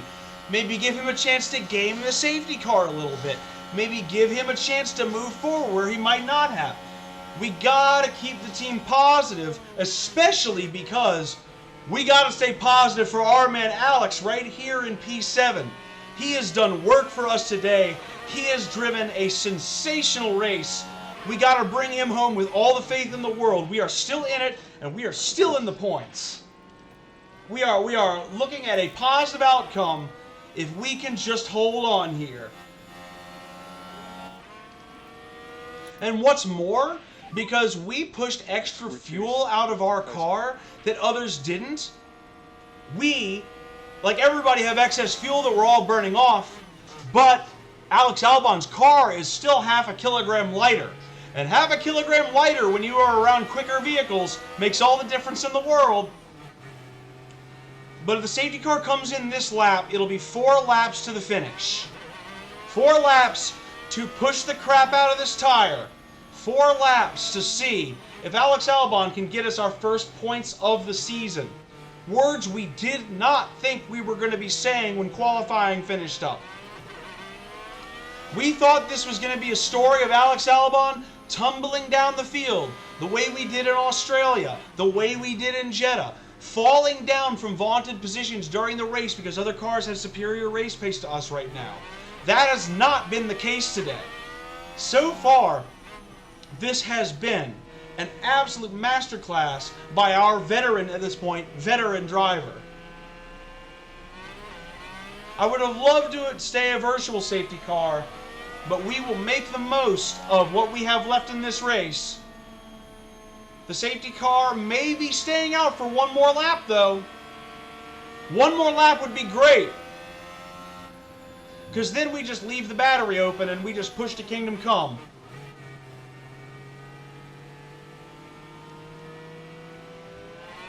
And it looks like the safety car is going to stay out for 1 additional lap. So it will be like if next lap it's in, it's a 3-lap sprint to the line.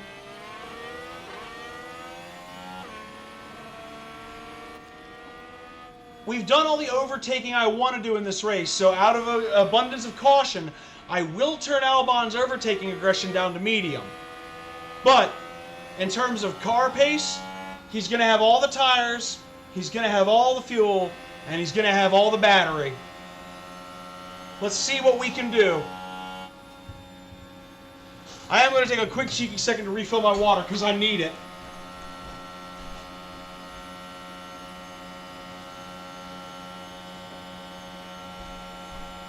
Whew.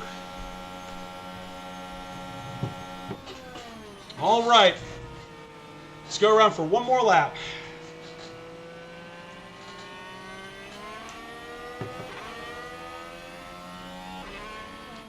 So now the question for me has quickly become, what is going to be the ideal strategy to put Mr. Logan Sargent on the race? Do I start him out on softs and just aggressively push him up from P20 tomorrow? Do I put him on mediums and just leave him out, wait for a safety car, taking full advantage of it there? Just have options for him? He's got options! I am certain we will figure it out. But it will be 3 laps at the line. Will the safety car come in, or are they still cleaning up Logan's destroyed vehicle?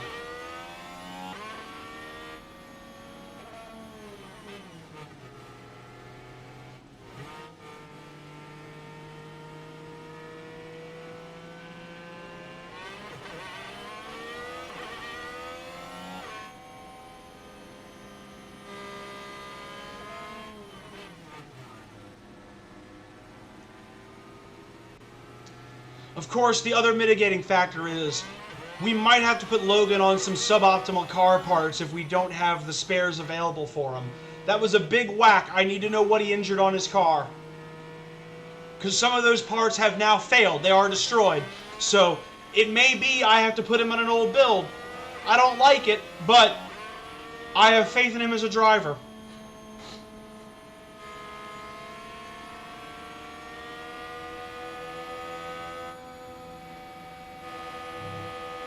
All right.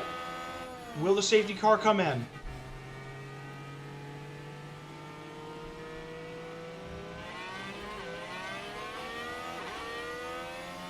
These are the dramas of running an F1 team, especially a small one. But we can't worry about such drama right now because it is time for us to push the ever-loving wheels off of this car. Safety car is going to pull away and pull into the pits. We are nicely behind Checo Perez here. We have got to hope and pray that we will be able to hold on to him for 3 laps, keep his DRS, push ourselves ahead, stay ahead of George Russell, and do what we can to bring home P7. Can we do it? We are off! Carlos Sainz has jumped early and we are off. It is not a great start because we do not have the acceleration of the Red Bull, but the slipstream is going to pull us along. Meanwhile, Russell also losing a little distance. He, if anything, got a worse restart than we did. And we are sticking really well there with Checo Perez. George Russell just doesn't seem to have the pace to start off, perhaps on cold tires, but it's a 0.5 of a second gap, and we are all the way on top of Checo Perez, or we were. Now the gap's spreading out a little bit more. Russell struggling to stick with us. We are struggling to stick with Checo Perez, but we are going to stay on him through Sector 1, use up the battery, use up the tires, use up the fuel. 3 laps for sprint race glory. George Russell now, he is trying to get close to Albon, but he is having to brake very significantly. He is already 0.8 of a second behind, as is he perchance having to defend a little bit from Lewis Hamilton. Now, slow section through here, trying to get his bearings, but he continues to lose time to Alex Albon. Albon doing everything in his power to hold on to the back of Perez here, but it might not be enough. Russell trying to climb closer, but the gap is continuing to widen. Albon trying to force himself into a no man's land, trying to force himself away from Russell and away from DRS. Russell trying to stay with him.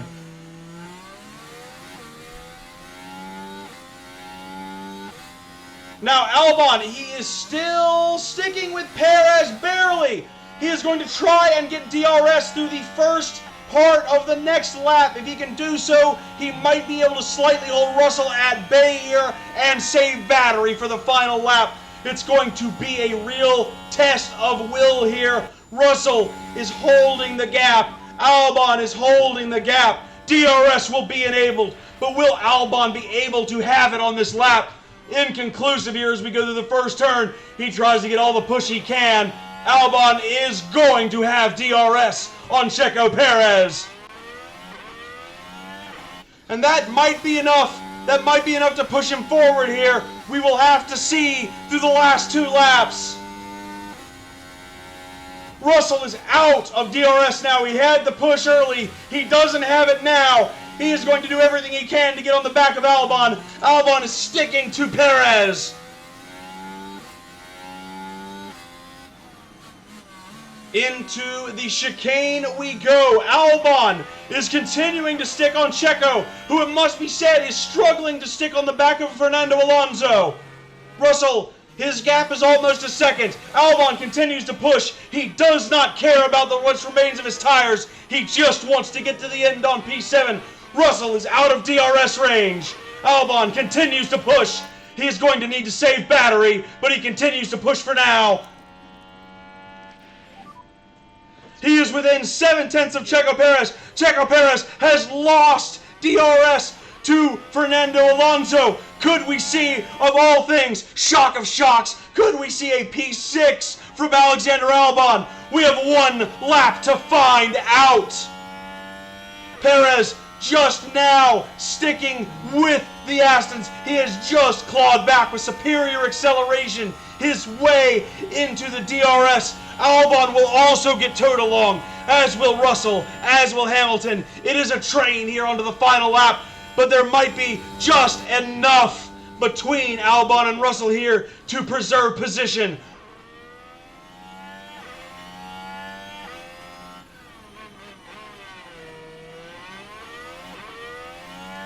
It's alright, you can actually swear in my chat. It's easier for me than symbols. Nightbot needs to unban you if it banned you again.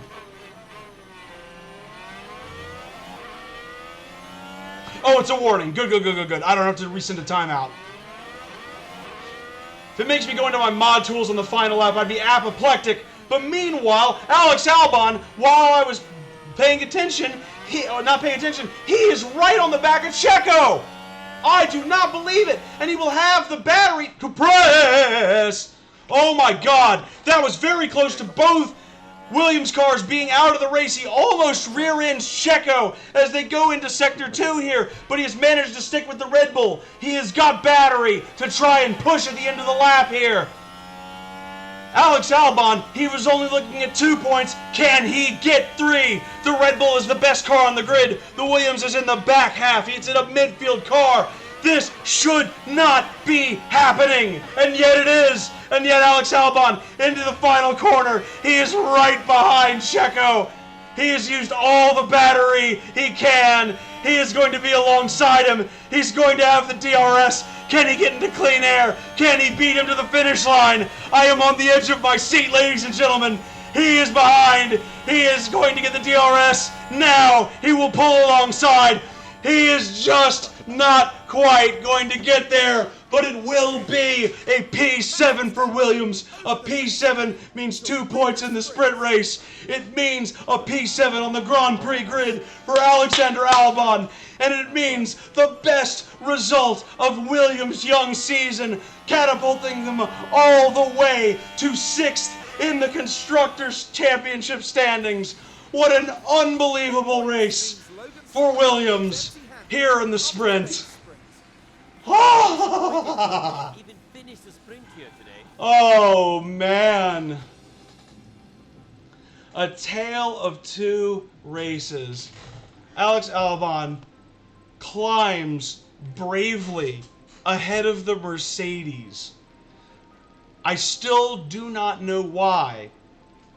I do not know why in a 17-lap race Mercedes used the hard tires at a track where you never go onto hard tires if you can avoid it. And they ran Hamilton for 17 laps on the worst tire of the 3. And they ran George on the mediums. And they opened the door ever so slightly for Alex Albon to get to P7. So it is a 2-point performance in the race. But tragically, Logan Sargent, he was giving his all in the race with magnificent passes on Valtteri Bottas and Nico Hülkenberg to climb all the way up to P15. He went for a bold move at the end of the main straight on Kevin Magnussen into turn 1, and it did not come off. Running into the side of the Haas car, pushing himself wide and pushing into a wall that may have cost him as we go into the Grand Prix. The time has come to fight it out. But we will have to find out if it cost him or not Baku has been the scene of some major on-track battles, like Vettel and Hamilton fighting for the lead back in 2017. Will we see more drama this year, I wonder? And the sun is shining bright here today. This is perfect weather for teams and drivers alike to show us what they're capable of. Well, whatever happens, it's sure to be a tremendous race day here at the Azerbaijan Grand Prix. Oh man. It's time. Now, here's the painful part. What are we going to need to put on Logan Sargent's car? 3-place grid penalty. He was already in P20. You can't do anything to hurt me. But you can do this to hurt me. The underfloor is not damaged. We will emergency manufacture a suspension for him to put onto car number 2. The chassis, we've got one. The front wing, we've got one. And the rear wing, we're going to have to emergency manufacture. But thankfully, it looks like Logan Sargent will not take any pain on those. But where we are taking pain is we are going to have to do something I did not want to do early. But because we're P20, we can actually do this. We are going to Oh, I can't do that right now because I don't have unused car parts on that. But we'll use a fresh engine. We are going to buy a new energy store, even though this is going to put us into debt. Because we need it now. Old energy store is bad. We can't use it anymore. Unless for practice sessions. We can use it for practices, but we need a new energy store. And, worst of all, we lost a gearbox. So, that is a lot of damage that was on Sergeant's car. And that's a lot of money we just had to spend to get his car back up to speed. But the good news is we can actually take grid penalties because they can't hurt us. So, now that we've taken care of the pain for Logan. Cost us a pretty penny to take care of that pain, but we've done it. We got to find the optimal strategy for these boys, and I'll let you in on a secret. These three ain't it. So we are going to have to create strategy D, which is a soft to medium. And now we just got to figure out what the right crossover point is for the fastest race. The fastest race I'm being offered is a 1 minute 30:43. So that's between laps 22 and 26. Okay, so the optimal pit stop in that case, I am left to determine, is a lap 24 pit stop. But we can come into the pits for the mediums as early as lap 11 if there's an early safety car. But we don't want that. We want lap 24. That is the optimal for us. That is everything we could hope for. And it gives us push in the tires while also maintaining for the Grand Prix. That is good news for us that we actually have the tire to do that rather than... One of the difficult parts about Australia was that it became... And Jeddah, it has to be said, is that those became tire preservation races. This, I don't have to worry about that so much. Now, the real question with Logan is, do I want to go medium to soft? Because I can get the same time out of the strategy, and I can leave him out for a cheeky safety car. But I don't think I can actually go as fast. Actually, yeah, no, it's a slower race to do that, so we're not going to do it. We're going to go soft to medium and put him on the same exact strategy as Alex Albon. Because my guess is they're going to be so spread out in the field that we're not going to need to worry. Now, as always, cannot have a race start without absolutely pushing this thing to the limit. And while you might have noticed I did not put in extra fuel for the sprint, I'm probably also not going to put it in for the GP, because you can recover fuel very easily. And I also expect at least one safety car, a virtual safety car here, which means that we will get all the fuel we could ever ask for back. As you saw in the sprint race, like, the tank went from, like, empty and, like, fuel management to pretty full. So let's do this. Make sure I have them on the right strategy. Let's save, because as good and as bad as that sprint race was, those are good results. And I think I am ready to give myself another little break here. Really, like, I might literally, like, just step into my bathroom for, like, 5 minutes, turn my shower up to the hottest setting, and, like, steam my vocal cords.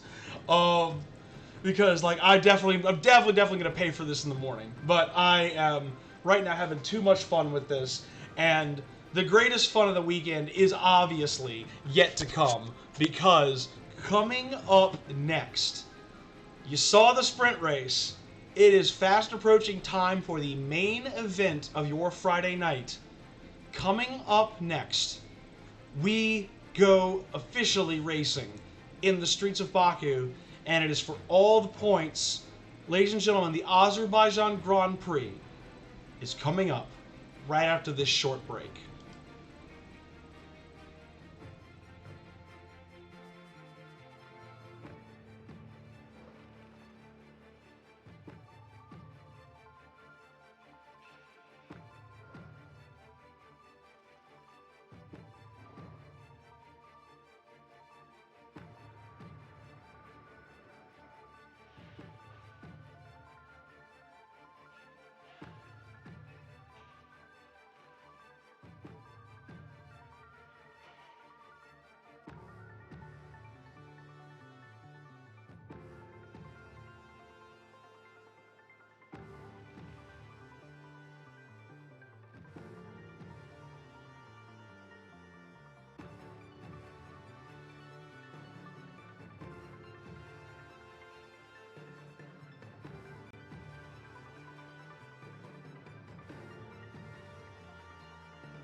All right. I'm giving myself a second to rest my vocal cords. Giving myself a chance to think about the race that is ahead of us.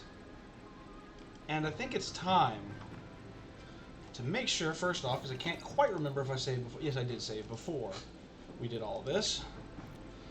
And now, we have an interesting race ahead of us, y'all. Alex Albon in P7. He has ended up remarkably high up the grid, higher than we ever could have possibly hoped for. In P7. We're going to, I think, yeah, maintain a 51-lap fuel load in both. So they're not going to have extra push. But Logan Sargent, meanwhile, he's got a very interesting race because he is going to probably... I'd wager he ends up pitting way before lap 24, to be honest, because he's going to be pushing the ever-loving crap out of these tires to climb as high as he can through the field, because he and I both know, courtesy of Alex, that this car is a lot better than P20. Ideally, I'd like to see him get up 5 spots to P15. Or rather, yeah, no, 5 spots to P15. My math was correct. I'd like to see him up there at that point, and everything else beyond that is just him proving that he is a better driver than I'm crediting him for. So he has a chance this race to make something of himself. But another crash, and I've got those free scouts. Another crash, I'm gonna have to start scouting some drivers for a potential mid-season switch if I can't get him to get him to be consistent. So there is pressure, but there is plenty to gain for both men. But it is time. The preliminaries are over. The stage is set. All that remains is to run the Azerbaijan Grand Prix. And we do not care about penalties because I'm in P20. And it won't be long until we get underway. And we appreciate the fan support, Garrus. We do. Team Space rides again. Ninth is a fairly good grid position. If they make the right calls, they could well score some points. So let's see what today has in store, shall we? All right.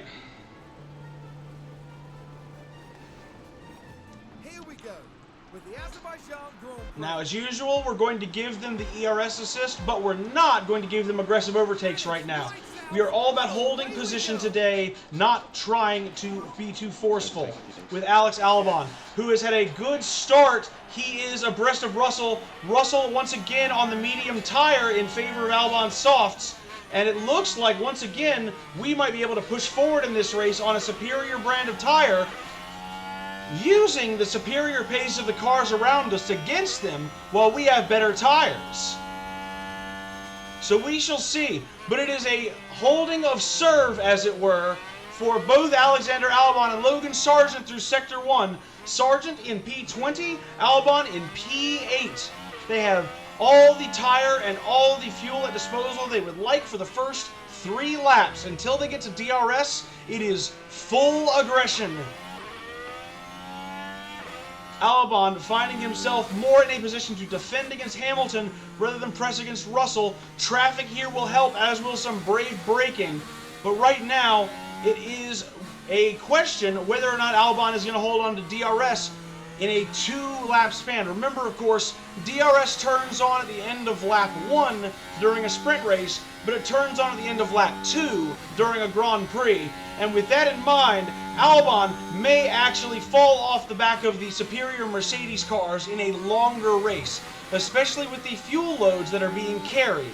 But be that as it may, Albon doing everything he can in the early stages to hold on here.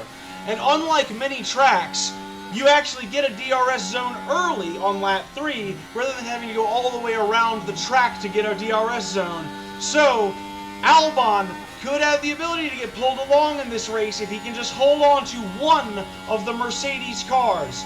The goal today, realistically, is points for Alexander Albon. If he can maintain and get himself up into those positions and stay there, we could be in for a brilliant weekend indeed. But right now, the name of the game is burning off fuel, burning up the tires, and getting ahead in this race by any means necessary. Now Hamilton, he will hold back, not going for an aggressive overtake, going to let us use our tire pace as we must. Meanwhile, Russell starting to actually get a fair bit of separation with the rest of the field. Verstappen and Leclerc quickly starting to be in a two-man battle for the lead. Sainz holding up everyone else behind. Then Albon starting the third train as the conductor with Hamilton close on him as the caboose. Albon really using the battery on these first 2 laps, doing everything possible, and he has found himself within Russell. Russell has now fallen off of Perez just barely.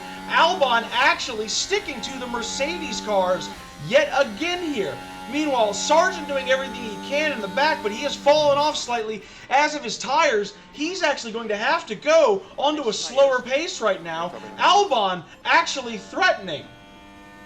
Albon could be in for a brilliant start to his race here if he can just hold on to this gap. He does not need to push his tires through this section. He can afford to let them cool, as can Logan Sargent. They are not going to have DRS here, but they will have DRS at the start of this next lap. If only Albon can hold on. He is airing out the tires here. He is going back on the aggression to make sure he stays in DRS range of George Russell, who has not managed to stay on the DRS range of Checo Perez. And now it is going to indeed be Alex Albon pulling himself up to the back end of George Russell. He will not need to go aggressive on his tires anymore. Sargent will also be able to phase his tires back in, and they will be able to push themselves up later in this stint. But Albon says, nuts to that, I'm going for the move right now. I've got the tire, I've got the pace. George is on a medium tire. He has yet to really phase them in. This is not his section of the race, and he is now ardently, adamantly trying and having to defend against Alexander Albon in P8. This is absolutely sensational racing, and meanwhile, we have a replay from the back of the field. What's this? Logan Sargent with DRS on Piastri, and the driver is boxed in by De Vries, and clean as you like. Logan Sargent has made up the first position of his race. We like to see the initiative there. We're going to keep them on a dramatically high fuel for one more ending lap here, and then we're going to have to cut the jets off. Meanwhile, Albon is going to need to push here because it looks like Russell is trying to take a quick little burst using his battery to try and get Albon out of range and maybe threaten him with Hamilton. The one disadvantage here, Albon is going to have to be very aggressive on his tires in this stint because he is in a Mercedes sandwich and no one is particularly threatening them. Certainly not Gasly's Alpine from behind as of yet, though that is getting closer as well, and I may have spoken too soon. Albon has held on to DRS for this lap. He will get the extra boost towards Russell and will use the superior Mercedes pace to pull him along in the race.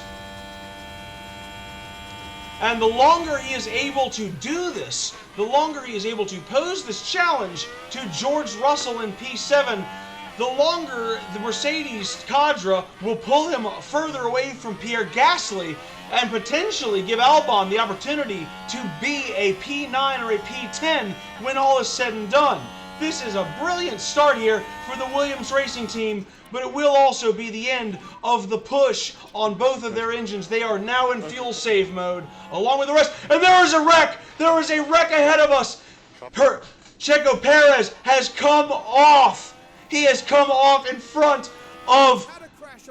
That is unbelievable! As we are using Russell's pace, you see the challenge between Lance Stroll and Checo Perez, and Perez locks up and into the wall. And now Checo Perez is going to have to pit for a new front wing and fresh tires. And suddenly, we have gained yet another place in this race with Alexander Albon. And we get to phase the soft tires back into the zone and maybe, just maybe, delay our pit stop with superior rubber for a little bit longer in this race. Early events, a little fortuitous, dare I say, for the Williams team. Stay close to their top. Copy.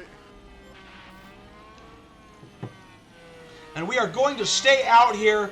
A virtual safety car is not a good time to pit here. If it were an early safety car, it might be worth risking. But yeah, we will keep our fingers crossed that it is Red Bull's dark day and not ours. Williams still in this race. Logan Sargent has climbed up based off of Checo Perez is not pitting. Checo Perez is out. Checo Perez is out. And instead of having to worry about the Red Bull car making its way up through the field, suddenly there is a genuine extra place in the points up for grabs. That is huge news early on here in the streets of Baku.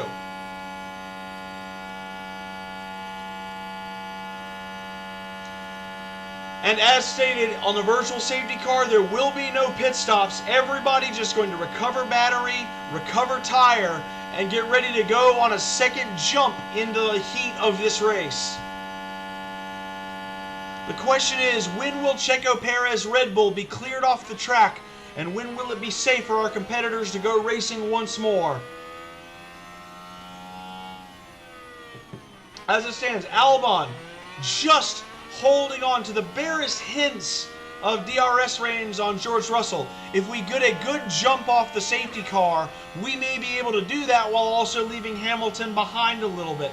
Logan Sargent, here on the back of a train that involves Bottas, Joe, and De Vries, he still has places yet to climb. If he can get to the front of this train, he will have achieved the P15 we set out for him before the start of the race as his goal, and maybe, just maybe, he opens himself up to getting more. But the focus remains on Alex Albon here in P7. Remarkably well run early part of his soft tire stint. We are on our 5th lap here, and we are well above the danger zone here of P11. If we can continue to hold on to this, and these cars here in the back half of the race continue to stay behind the Alpines, Williams may, just may mind you, have a crack at getting a point here. We really thought going into Baku we were going to be slow. This is not a good car in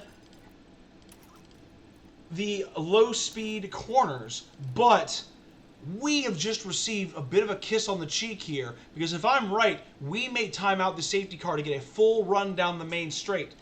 And if that is not what George Russell got, Albon is going to get a really nice kick ahead in this race.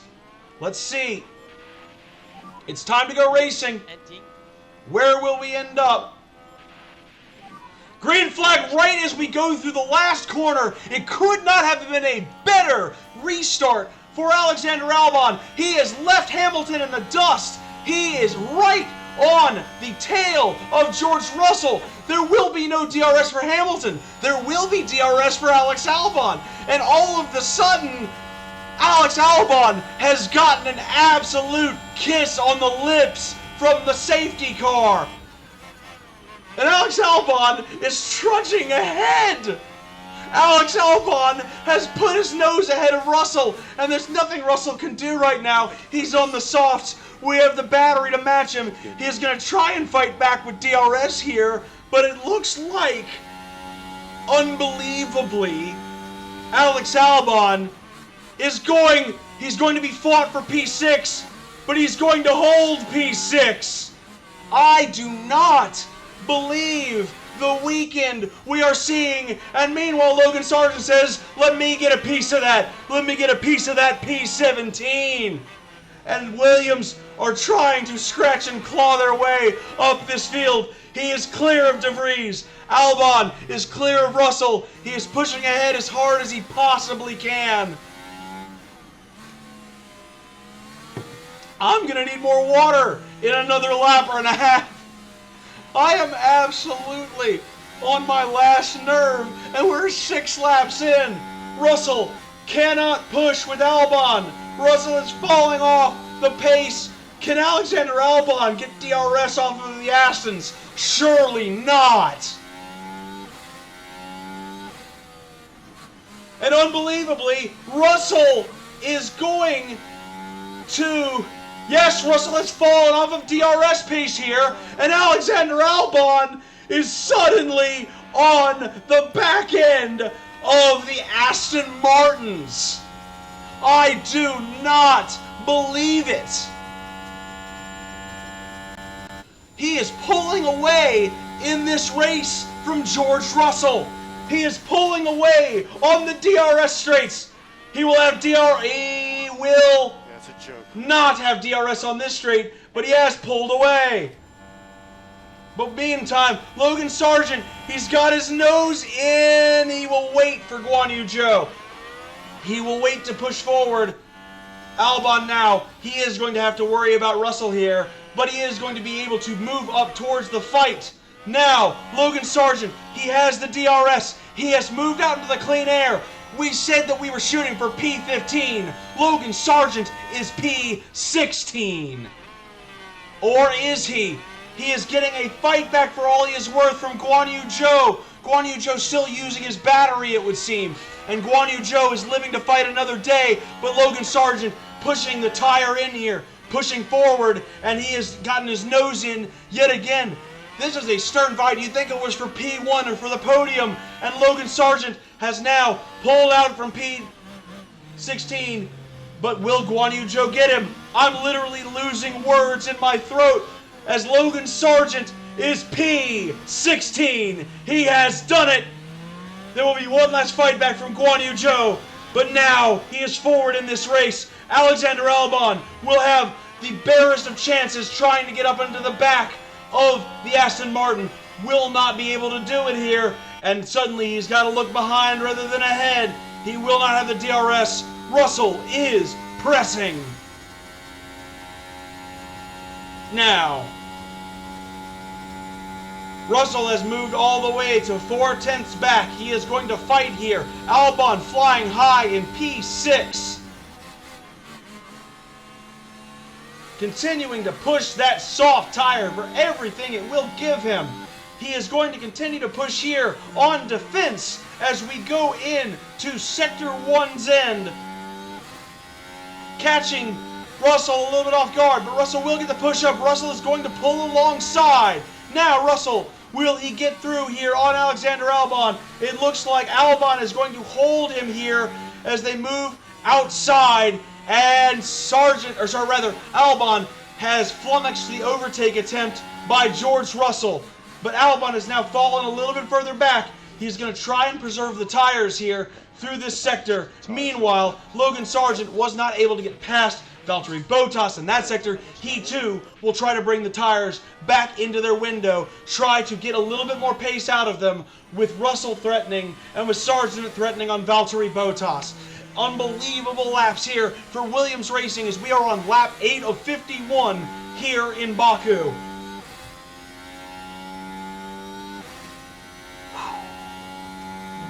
Now, Russell will press up into this window. Albon has not been able to really get these tires down into any sort of range, but he will have to attack on both straights as he is trying mightily to make his way ahead in this race and to stave off the assault of George Russell, who is coming up at a rate of knots behind him every single lap. Meanwhile, Logan Sargent headed downhill. He will have DRS against Valtteri Bottas, but will he be able to get past the veteran Finn? The rookie will have to go up against veteran experience here on the main straight. Meanwhile, George Russell, he is not going to pass on the main straight. He is looking to just use that DRS pace to pull himself ahead. And now it looks like here on the second half of the lap, he is going to try more ardently. Logan Sargent is going to be able to pull within the same range using Russell's strategy as well. Now the question here on the second straight, Russell, will he be able to pull out? Albon defends wonderfully. George tries to pull out at the last second, but it will not work. Albon cools the tires. Now Logan Sargent, he is going to press forward on the DRS. He is going to look for open air unless I am mistaken. He is going to look for the overtake. Can he get it here? He will not have it this lap around. He will wait to see if he can get ahead of Valtteri Bottas at a later date.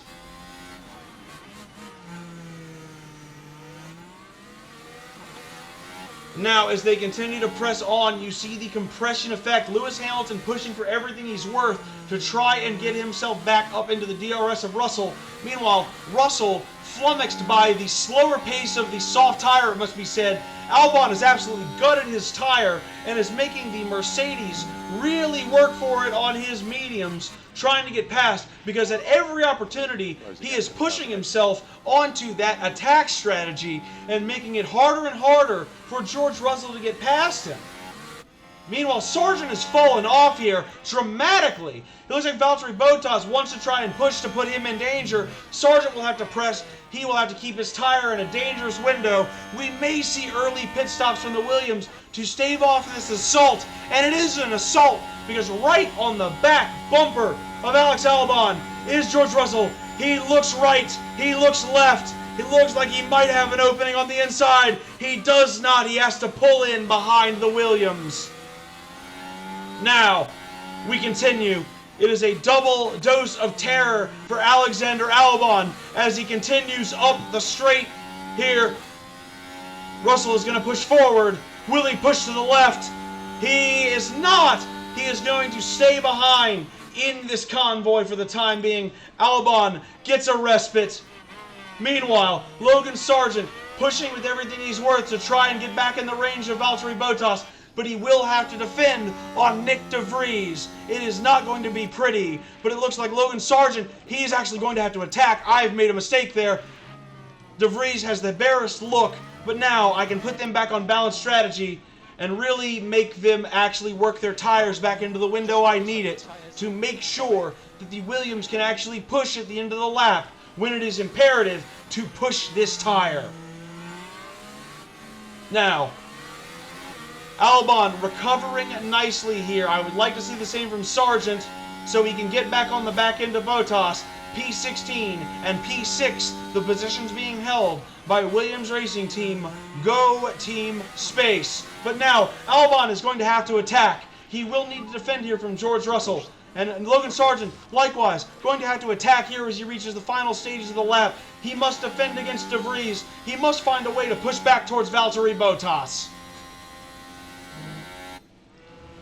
De Vries tries a cheeky pass there. It will go nowhere. Meanwhile, going somewhere are both George Russell and Lewis Hamilton. They will both have the DRS. Will Albon be able to defend yet again on this lap? He has been able to save the tires admirably, but he will have to push for everything he is worth. He will have the faintest hints of battery deployment as well to push away and defend on this particular lap. But he is using these tires, burning them for everything they are worth, and it is a good job he used the battery because George Russell also got a battery kick here. But Alex Albon will live to defend another day and continue to phase the tires into a better position. But Logan Sargent has gotten himself into the DRS. He can afford to save tires a little bit. He has caught up to Valtteri Bottas, who pushed like he wanted to get away. But the Williams is actually a superior car to that Alfa Romeo. And now Logan Sargent will save his tires, save his fuel, and save his battery as he tries to hang on to the Alfa Romeo, moving in to the later stages of the lap. Now, Albon, he continues to hold off George Russell, continues to get his tire back into an acceptable zone, back into an acceptable temperature window. Russell, he is going to press here. Albon is going to have to attack. He knows that he has to push the tire for everything he can, push himself forward in this race. Whether or not he holds on to P6 after the pit stops, he will be able to say that he gave his all, that he pushed into the points, that he did everything in his power to get points on the Williams Racing Team side of things. Albon, Russell is much closer this lap. Russell, he looks right. He does not have the space on the right. He has to brake a little bit. He looks left. He is not going to have the space on the left. Absolute masterclass in defense there at the end of the main straight from Alexander Albon. But will it be enough? Sargent continues to be in Bottas. DRS continues to save tires. If he can climb ahead and save tires in this race, it would be a very, very prodigious situation. But now, prodigious situation presenting itself for Russell. He is pulled to the outside. He is pulled ahead, and it looks like he is going to have the pace to fight with Albon. But we are side by side on lap 12 at the end of Sector 1. Albon is going to lose the position momentarily, but he is going to press up here. Meanwhile, Sargent, he has pressed past Valtteri Bottas as we are neck and neck here. A P15 for Logan Sargent. He will continue to fight ahead in this race, but the focus is now on P6 as we are neck and neck. We are going to be neck and neck as we go through the middle sector, the tightest part of the calendar. There are only 9 feet between certain destruction and these drivers as they go through this section, but they have gotten through cleanly, and they continue to press each other. They continue to fight for this P6. They have gotten Hamilton in their rear view. They are fighting for pride. They are fighting for position. Alex Albon is slightly ahead here. George Russell will press ahead on what must be superior medium tires at this point in the race. Albon has given his life, he has given his all, but he is going to wait. He is going to go on standard here, and he is going to let George Russell push ahead so that he can have the benefit of the DRS on the main straight. Russell cannot block him off, cannot defend as much as he should. He is going to be neck and neck with Albon, but Albon has the DRS and will press ahead. He is using defense as offense, and Alexander Albon is still neck and neck, will pull ahead of Russell. Russell will challenge him here. Russell will be neck and neck. The Thai driver is going to maybe be ahead, maybe be behind on the DRS, we do not know, but he is going to be behind. He will have to attack. George Russell is going to push ahead with some speed here. Meanwhile, Sargent is going to be behind, or going to have to defend against Valtteri Bottas as he pushes ahead. Albon going to have to push his tires the entire lap because George Russell will try to hit escape velocity here. Meanwhile, Sargent is doing well to stay ahead of Valtteri Bottas. If he can just manage for one more lap to stay ahead of the Finnish driver, he should have him in his rear view. He has sealed him off. He can go aggressive on his tires. He does not need to attack. Meanwhile, up to Albon. He remains locked in a death struggle behind George Russell. He has gone aggressive on his tires. Logan Sargent continues to attack, continues to press away from Valtteri. He is trying to break the toe to guarantee himself a P15 and maybe more. He is coming up on the Haas cars. It is the Haas cars where he found true tragedy in the sprint race and wrecked himself, but he is at P15. He is trying to claw up behind Nico Hulkenberg. Can he do it? Can he push? Meanwhile, Alex Albon has done everything he needed to do on this lap to stay with George Russell. He will start to preserve his tires and use the DRS pace and the superior tire of the Mercedes to hold fast on this lap. Now looking ahead towards the pit stops a little bit. Now Sargent, he has pulled out a second gap and he is looking for more. He is pressing, he will have DRS. Valtteri Bottas is now officially in his rear view, but we are now pulling on to the back straight with Alex Albon and with George Russell. They are going to be neck and neck here as Albon is pressing up with the DRS. He is going to be right on the back end. In fact, he is pulled out into the clean air next to George Russell, and once again, he is fighting neck and neck for P6. Russell on the outside. He will try to fight back. He really late breaks into there. He is still side by side. This is some of the greatest wheel-to-wheel racing I have ever seen. Now, Sargent, he is going to look to catch this battle, will do so. Albon is going to continue to hold behind George Russell. Did not quite have the pace there. The medium tire phasing in nicely on this stint, it must be said. If Albon wants to stay with him in this race, he is going to need to aggress. He is going to need to hold on and use that DRS pace. Every lap he does so brings him further and further towards a P6, a P7, a P8, but points for Williams on a weekend where nothing was expected. Logan Sargent, meanwhile, he is going to need to be aggressive. He has not yet caught up to the Haas cars, who are locked in a personal struggle. He will aggress. He will attack. Logan Sargent is on the back end of the Haas cars, barely, by God, barely. He is just whipping DRS. If he can push up, he will have it. Albon goes back to preserving his tires. We go back to viewing Logan Sargent. He is far away. He is going to press. He is going to push. He is going to do everything he can to get that DRS on the Haas cars and make sure that he is going to keep climbing and climbing in this race. But it will matter. The kick he gets off the final corner, it is sensational. He has guaranteed himself that DRS. He can go to neutral. He can go to balance. He can preserve the tires. Alex Albon, neck and neck here with George Russell on lap 15. They have only the smallest amount of push left. Williams has done everything they can to push high ahead in this race, and there may be more. We are going to once again go neck and neck into turn 4, or rather turn 3. It's so exciting, I'm losing track of turns, ladies and gentlemen. This is turn 4, and it is still neck to neck, neck and neck. And Albon continues to try and push ahead, continues to battle Russell for everything that he is worth. The British driver holding off one of his best friends in the sport, but only barely, and Russell now has the pace window back in his tire. He can be aggressive and push to follow his rival, his friend, through this final section of the lap. Push to close this gap. And you see, Russell is trying to get away, but he will not be successful as long as Albon has anything to say about it. He is pushing for everything he is worth to stay with him. Meanwhile, from behind, Lewis Hamilton trying to get himself back into DRS range, but he is unsuccessful. Albon will have enough to push in this last lap, in this last section of the lap, rather. He will be able to push to stay with George Russell, and that is all that we can ask for as he continues to stay up in the lofty, lofty heights of P7 here, possibly a P6. The harder he works, the more he works, he could climb.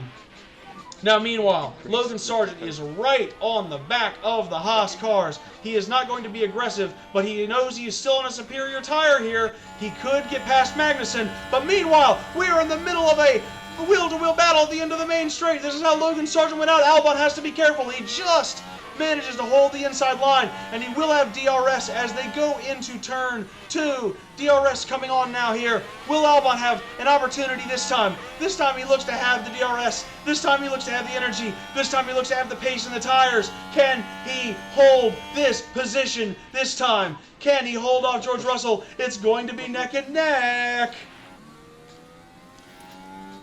Albon is going to go into full push mode here. He is debating deploying electrical power here to maybe finally get ahead here.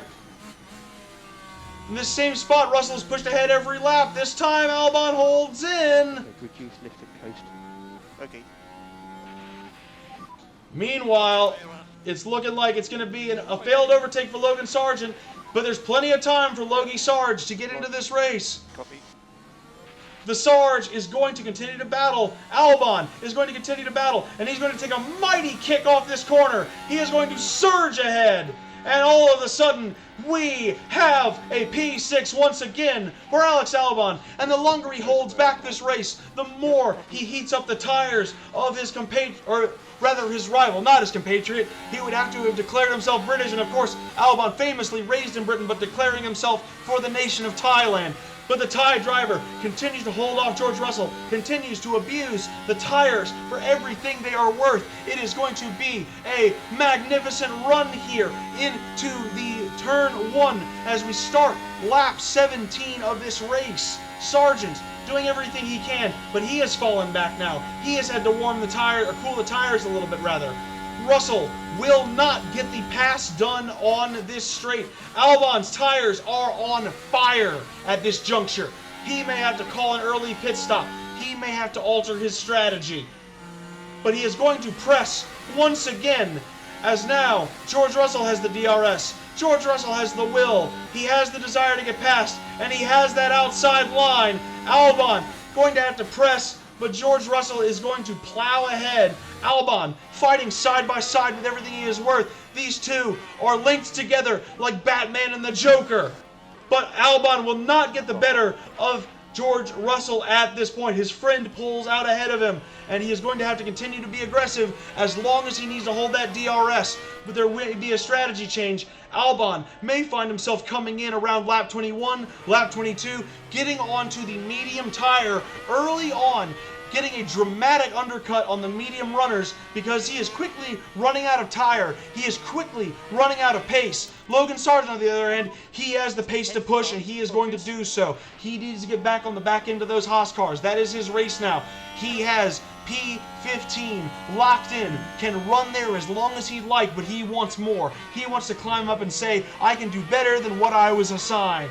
Meanwhile, Albon continuing to carry out his assignment with grace and aplomb. He has stuck with George Russell. He has pushed the tires to almost 50%, but now comes the truly painful part of the first stint. He will need to use George Russell's speed for everything it is worth. Passing him at this point in time might even be against that best interest. Nevertheless, he looked left. He goes right. George Russell is going to leave it open for him on the right. Albon is pressing in. He will not find the pass here, but he will get the DRS and will have the extra speed and the wing open as we head down the second straight here. He is threatening George Russell with everything he has got. A Williams car, of all cars. This was a car that was in last place 3 seasons ago and was nowhere near the field. They were referred to as F2 cars, glorified lower series cars that could not actually do a thing to hold a candle to the real drivers here. But yet, you see Alex Albon flying high on soft tires, doing everything he can, fighting admirably, scratching, clawing, doing everything he can to try and hold on to the back of George Russell here. He is almost outside of a second. He will fall outside of a second. He is going to have to use the very remainder of his battery to try and stick with George Russell, to have the defense against Hamilton, to make this race continue to work for the Williams racing team. It is an absolutely nail-biting experience here. He is going to push ahead with everything this car has, with everything he can, to make sure he asserts himself in this race. He is almost a second behind, tantalizingly, frustratingly, agonizingly close to the back end of George Russell, and it does not look like he is going to catch up here. He now has to worry about the battle behind with Lewis Hamilton, but he has done such an admirable job pushing himself forward in this race, giving Williams a real chance at some serious points as long as the Alpines do not catch in the second stint. Alexander Albon has pushed this car and pushed himself for everything he is worth. He is trying one last gasp to get into DRS range. I do not believe he got within a second. He did not. Now, Hamilton, his new challenger, will press to the outside, and it looks like it is going to go from bad to worse for Alexander Albon here. When it rains, it pours. He has held off the Mercedes cars for as long as humanly possible, but it is now that the Mercedes will get to their race pace, will get to run their race, and the defense ends for Alexander Albon. What a Herculean effort to hold himself up here. He will try yet again to hold himself with Lewis Hamilton, but I do not believe he will have the battery or the tire pace. His best bet is if these two drivers from Mercedes get into a wheel-to-wheel battle and do not allow themselves to get away from Alexander Albon here. But as you can see, the gap already a second. Alex Albon has officially fallen off the back of this battle and will have to settle in to P8 for the end of this stint. What a drive. What an absolute effort here. But it has come to an end on lap 19. As is Sargent's tires also starting to look a little bit peaky, we are going to go into strategy view here and see what happens if we go from lap 24 to lap 22 for our pit stops, because it looks like we are going to use up the tire here. We are going to update strategy B. We are going to send him in on lap 22, and we are going to send Logan Sargent in on lap 23. The pit stops are adjusted, and that means the tire can be pushed to Kingdom Come. The fuel can be pushed to Kingdom Come for a lap or two. It is all about getting in here, and it seems Carlos Sainz has anticipated this. Ferrari are going to go on to the mediums here. Soft runners starting to come in here. And there is an error on Carlos Sainz's pit stop. There is a dramatically slow pit stop issue, and he's actually going to come out much further behind Alex Albon than expected. Granted, he is not in Alex Albon's race, and he will pass him again in the pit stop phase. But right now, Alexander Albon ahead of the Ferrari surprisingly, and gets to press on in free air.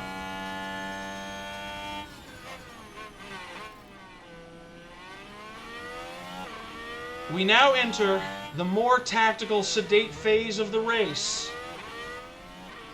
It is all about a dogged effort to drive this car to its absolute limits and to do everything in our power to have good in-laps to the pit stop. Because once we hit the pits, we're on the medium tire. We've got a little bit of press in it, but we're mostly going to be heating the tire up and saving fuel and running our race in clear air and just seeing what we can get out of it. Right now, the only thing that the best thing that could happen for us right now would be a safety car, because it would force in the medium runners too early on a set of soft tires that will not last till the end of the race. We would get our medium tires on in the proper window, and we would be able to run this race with no concerns for the rest of it. But we cannot worry about whether or not we are faced with the ideal. Albon has 3 more rockets down this straight to get himself into the pits. Okay. Absolutely allowed to drive the tire off the cliff as much as he can. I will go a little bit aggressive here to save their tires ever so slightly towards the end of the stint. Meanwhile, Lewis Hamilton on those worn mediums running the fastest lap. You see the Mercedes ever so slightly stretching now that they have me out of DRS range.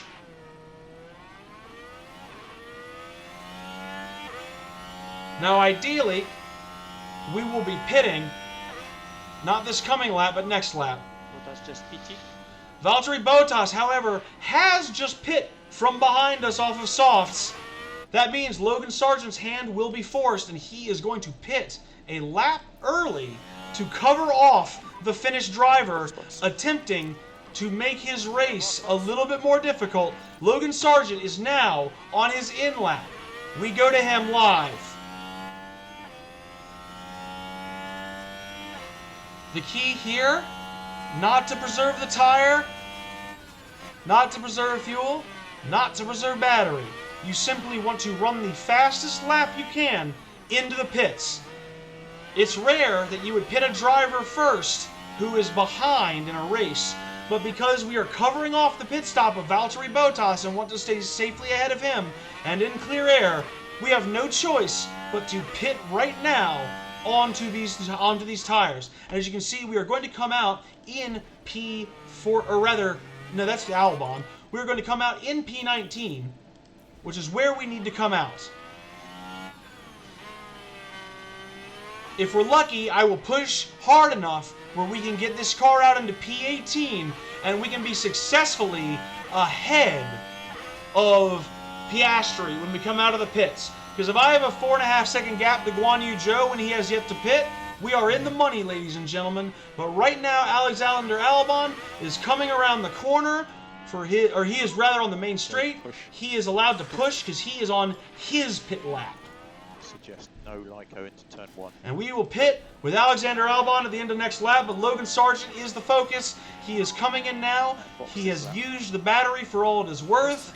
He has used the fuel as much as he can. He's actually going to, or would have had, a little bit of DRS on this lap, but he is going to come in. He is going to cut fuel usage, and we are in for the first of our 2 pit stops. What a absolutely wonderful early stint here from Logan Sargent. Meanwhile, Piastri, he's on softs as well. He might actually come into the pits. Sargent waits on bated breath as he rolls to the end of the pit lane. No, he is in fact going to come out a little bit beyond. No problems in the pit stop phase. He is going to come out. It looks like Piastri is going to be close to him. He will in fact be ahead of him, but that's going to be a quick little DRS burst for Logan Sargent, who should, I repeat, of whether or not he's not going to get the DRS, but he should rather be able to warm these tires up behind Piastri and get up quickly. But he does stay ahead of Valtteri Bottas, crucially. Now we go back to Albon ahead in this race. We allow Logan Sargent to drive to his own devices, heat up those tires, and eventually get past Oscar Piastri. Meanwhile, Albon, on the last little snippet here of his in-lap, he is going to come in. He should come out P14 ahead of Nick De Vries, but behind Kevin Magnussen. That is an ideal window for us to pull into. We will have nothing but clean air to get ourselves into after we pull in to the pits. But it is going to be a big second stint for us as we save tires, as we climb up the field, as we make the most of whatever it is we can do here. Box. Alex Albon is into the pits. Okay, copy that. Now the goal is to come out between this white dot here and this blue dot here. Can we manage it?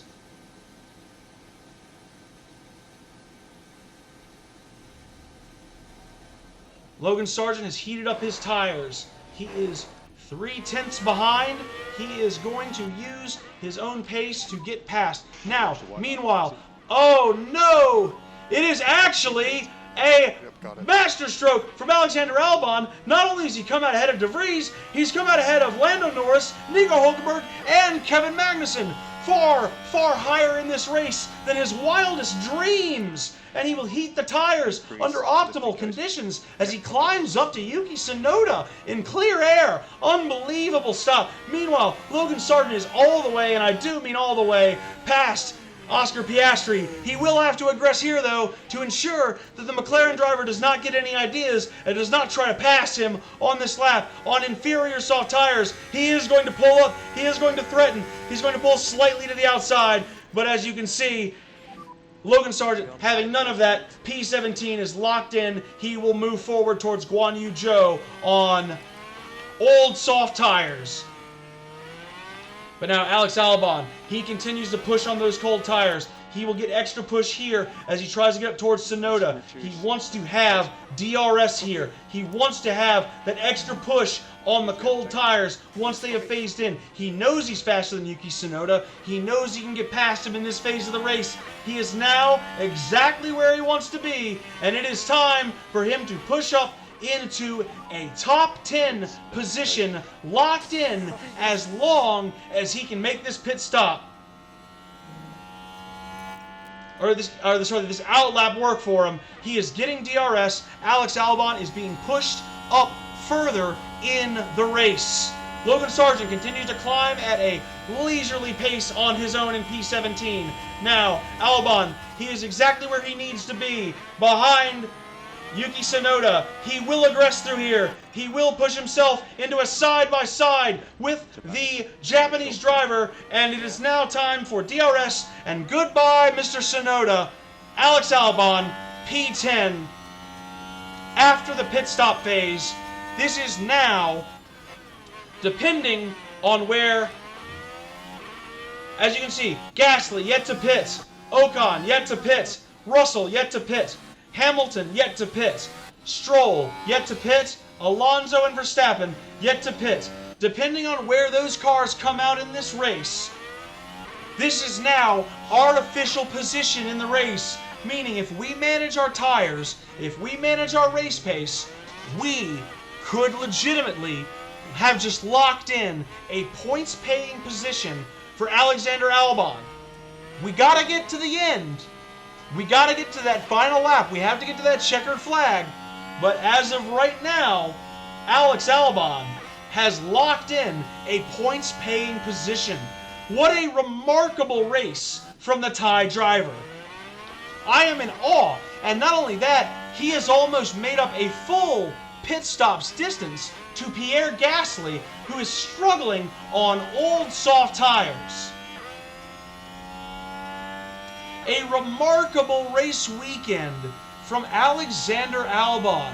I am in absolute awe of the effort he has gone to. And Logan Sargent, meanwhile, he will have the extra push,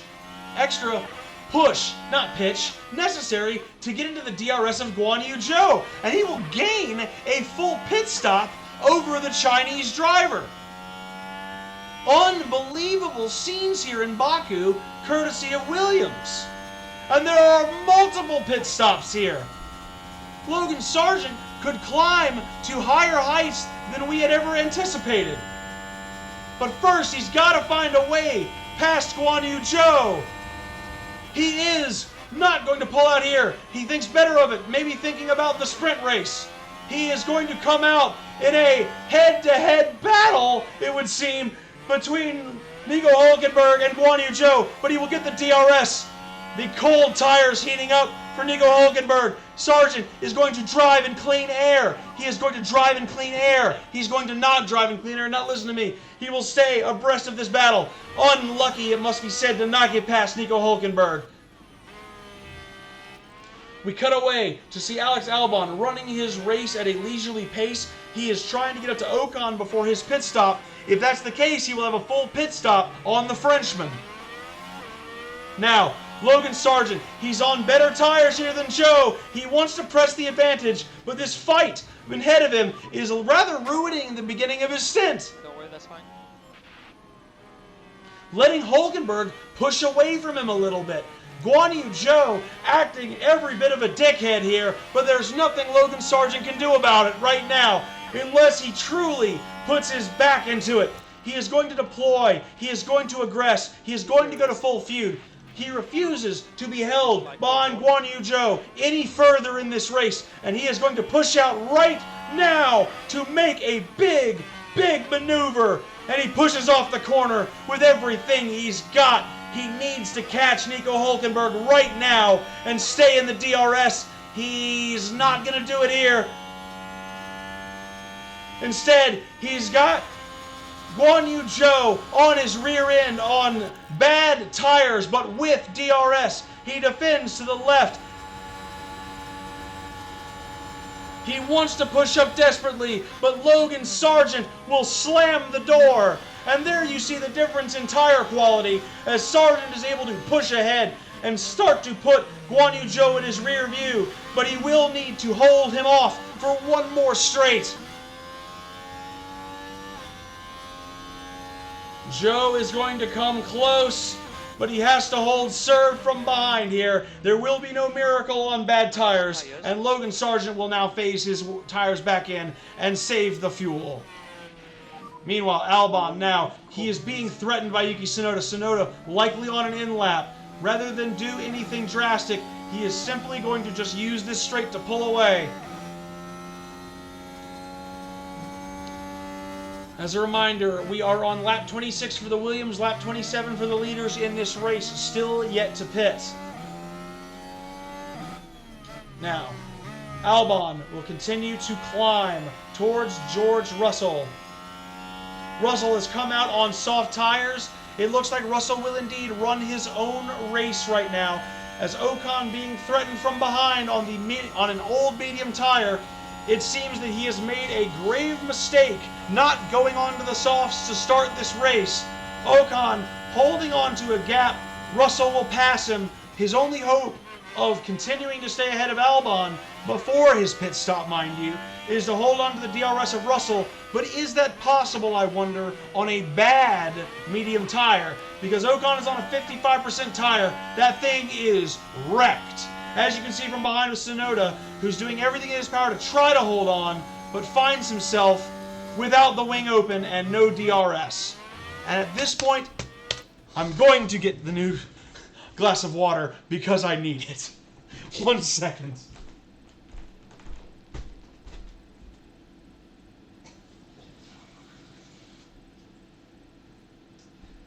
I'm literally lightheaded after this race call.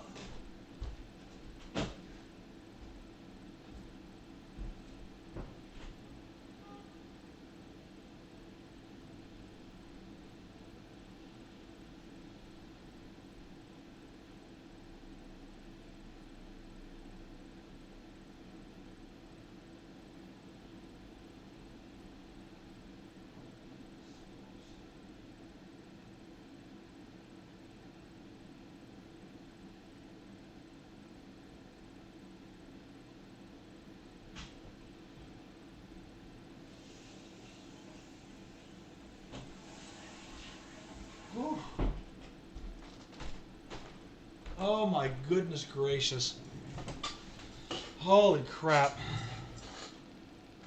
So, the sit rep, lap 27, Alex Albon has done a blinder getting onto the medium tires early in this race. And while Ocon could absolutely push up back in this race if he gets lucky, right now, let's see here, let me just look at the tires while I'm paused here and have a second to breathe. Right now, the biggest threat from behind is Gasly on a similar tire to me, and he is 19 seconds behind me. And Ocon has yet to pit off the mediums, and I continue to gain pace to him. So Gasly's going to be ahead of him, and he's going to have to fight through all of this to get up to me. The thought is I could have P8 here. I could have P8, but it's going to be, I think, when he gets onto fresh softs, that's the fear. We want to get up to him and maybe even pass him before he stops in like a lap. Because if we do that, then he has to make a full pit stop over us. We'll see if we can do that. Meanwhile, Logan Sargent gets a little bit blocked by Guan Yu Zhou on his early laps here on this stint. Overheats his tire to have to get past, and as a result, Hulkenberg comes out with a beneficial pit stop ahead of him. Just very, very unlucky there for Logan Sargent as far as that's concerned. But he's in P15. He's where we wanted him. Can he preserve his tires well to the end and maybe push for something once we get to the latter stages of this race? It's time for part 2. Let's focus in on our hero, Alexander Albon, in P9. And let's go.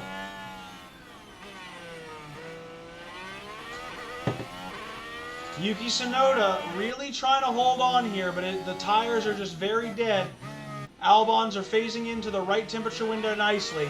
If he wanted to go aggressive right now, he could, but we are saving the aggression for later in the stint. As long as this is in a beneficial window for the tire, I am not mad.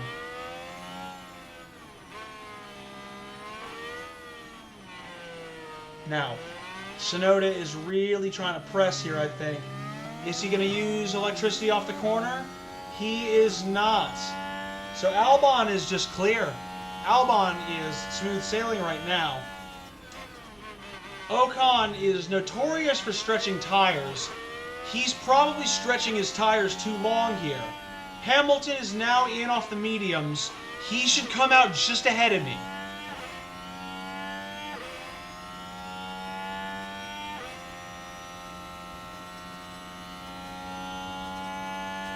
If he comes out in a battle with Ocon, that's probably even better for me.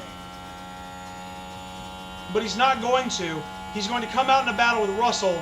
Ocon goes on for another lap.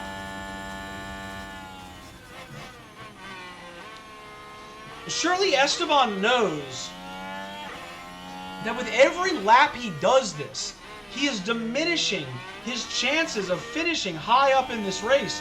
Meanwhile, Logan Sargent, we're focusing on him a bit because the McLaren is into the pits, and Logan Sargent might get the pass in the pits. He is Norris going on to mediums that'll be a couple laps quicker, but as he comes in to the first corner, Lando Norris is behind Logan Sargent, and Logan Sargent is now a P14, with Lando stuck behind Valtteri, who has also pit and will defend that P15 for position. So all of a sudden, Logan Sargent's in P14. Now, Yuki Tsunoda being extra annoying on this lap. We're going to have to deploy, and we're going to have to use a little aggression in the tires to get him off of us, because he wants to try and mess with us going into the next lap. But we're not going to allow him any cheeky little DRS. Or in fact, we might actually get in a little cheeky DRS of our own. Actually, we might be getting a little cheeky DRS of our own. Because, ladies and gentlemen, Alex Albon has not pit yet, and we have caught Esteban Ocon has not pit yet, and we have caught Esteban Ocon.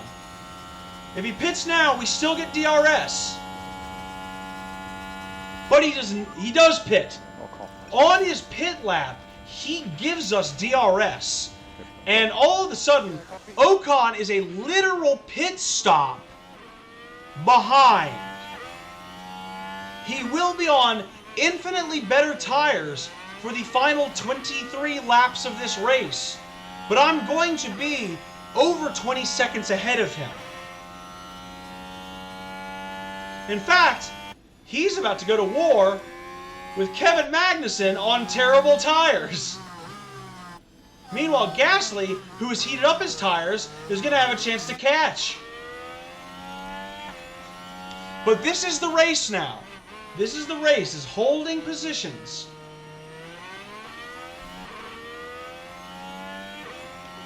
Let's see, how many pit stops do we have?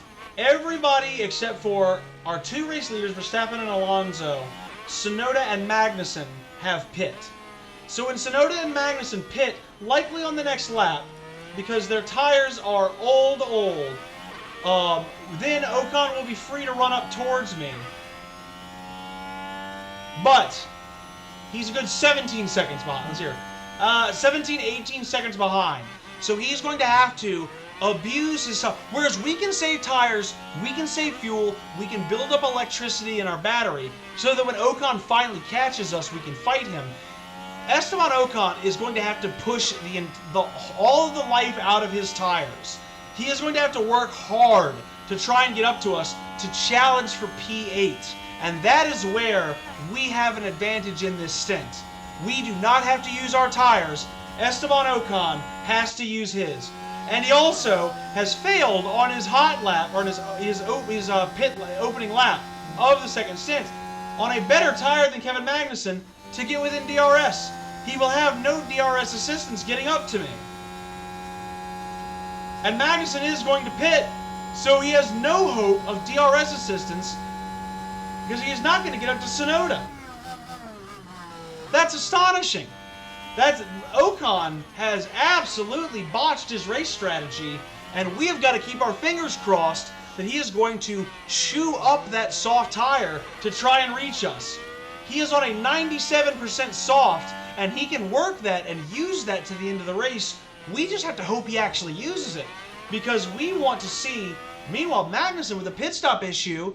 This is good news for Logan Sargent. 1 Mississippi, 2 Mississippi, 3 Mississippi. They can't get him off the jacks. 5 Mississippi, 6 Mississippi, and almost a 7-second stop for Magnussen.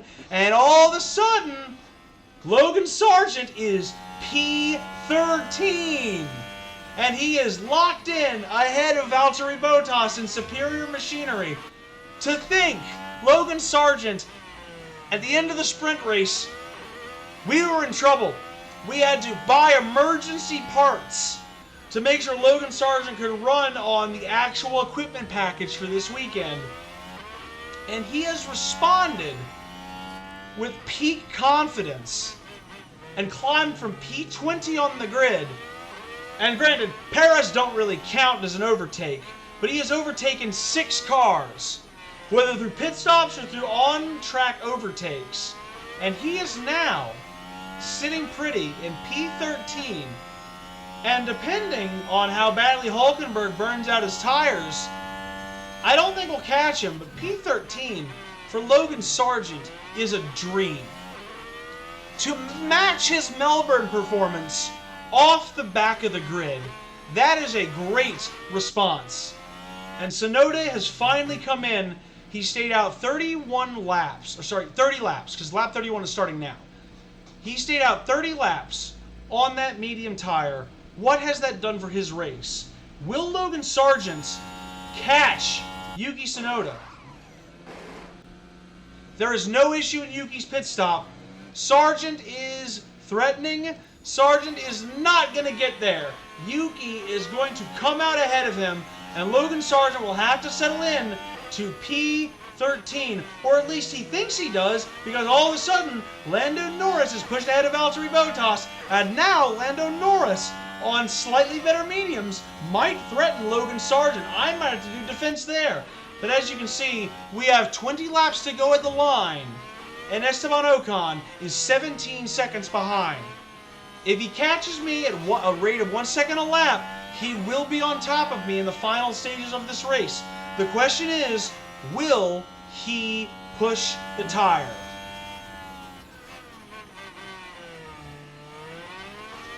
A little bit of cat and mouse here.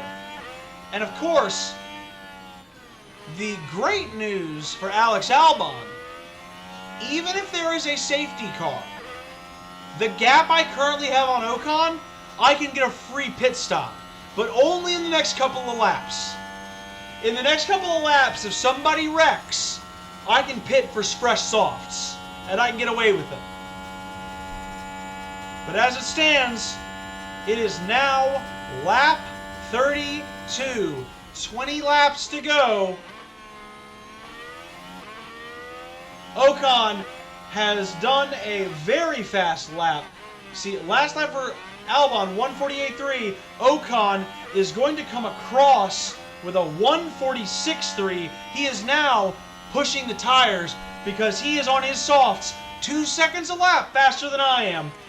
He might reach me far quicker than I had thought. But he is pushing that tire. He is going to use the best of it up to catch us. It remains to be seen how disciplined we can be as he makes those moves up towards P8. But it will be a race for P8 at the end. Of that, I have no doubt.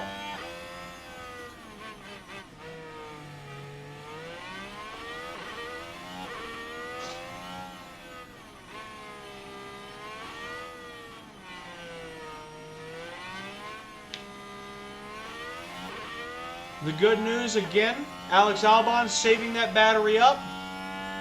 We're going to be good on fuel very soon. And the tires are in good nick. As we continue to see Ocon burning off, he's got about 10% more, and then the best of his tires will be gone.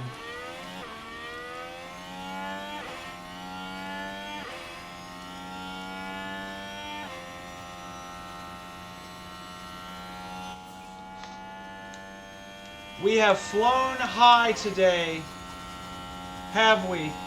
We were originally looking at, fighting for points, and we are, but now we're fighting for them in a level we had never anticipated. If we keep it smooth and we keep it steady, we are going to be bringing home guaranteed points. The question is, will Alexander Albon, who is now only 0.8 of a second on that last lap faster, so he has stopped, he's pushing and now he's preserving battery for a lap. Ocon continues to push towards us, but we continue to have the advantage as long as that gap remains large and he has to put his full faith and effort into getting near us. The difference between our tires since he put them on has gone from 12% all the way to 7%. Eventually, he will indeed have worse tires than we will at the end of this race. We just have to be patient.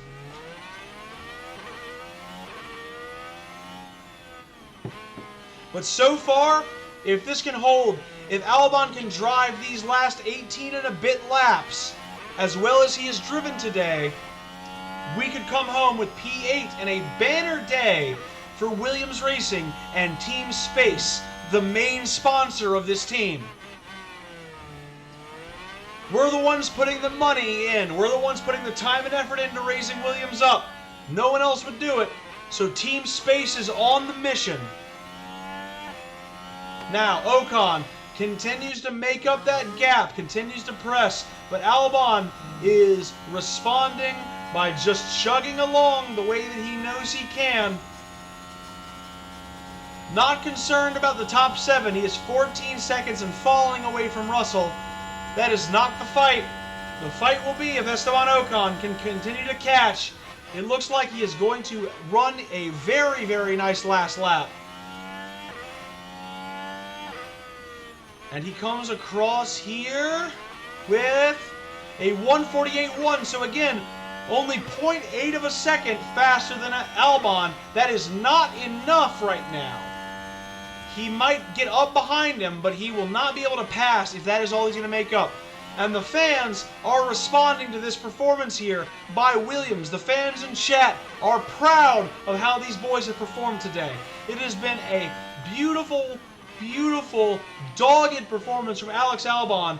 Got onto grid at P7, held on to P8 throughout this race. He has had that position pretty much since the first corner, and he has stuck to it.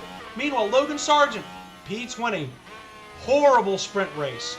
Crashed his car, cost us millions, and I don't say that lightly, millions of dollars in damage. Put us in debt going into the next race. We will not be able to do everything we want to do around the factory when we get home from Azerbaijan. But it was worth it to see the kid bring this car up to P13 to see what he can do in the future. There is a lot, and I mean a lot, to be proud of in this race, as the gap has held even on this lap between Esteban Ocon and Alexander Albon. He has not caught up here. And we are going to look at the last lap to see what happened. Albon will come across the line. Updates to a 148.2. Not pushing anything, just a sensational lap from Alexander Albon. Just form, smooth, in the zone. And Ocon will respond with a slower lap on the soft tire. And all of a sudden, it's looking like Ocon is going to have to finesse that tire even more, but there's only a 6% gap. Every moment that Esteban Ocon waits to push that tire radically the way he is this lap to get up to me, he wastes on tires that are going to be worse than mine at the end of the race. Ocon, it must be said, if he had pit early off of those medium tires, we know the softs can go deep into this race. If he had pit early off the mediums and onto the softs, he could have stolen this position from me with relative ease. As it is, if he can climb, and it's a big if he can make up those 12.2 seconds to DRS range, it will be a Herculean struggle for the French driver.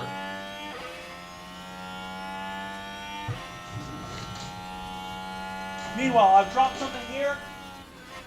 My stress ball. I need it badly right now because this is, no matter the fact that I have this gap, it's still stressful. And my headphones knocked my hair out of whack. It's all coming apart for me, but it's not coming apart for my drivers, ladies and gentlemen. It will be 15 laps at the line. Or rather, sorry, it'll be 16 laps at the line because we are entering lap 36 just now. It is 16 laps to go. It is going to be almost a 13-second gap to Esteban Ocon. This is going to be tight, but the tire difference is going to become a key factor the further we go. Logan Sargent has now officially recovered his fuel, is officially in good shape here, and he is going to need it because as I turn my hair up again, all of a sudden, Nick De Vries has found on a fresh pair of softs some speed to challenge him.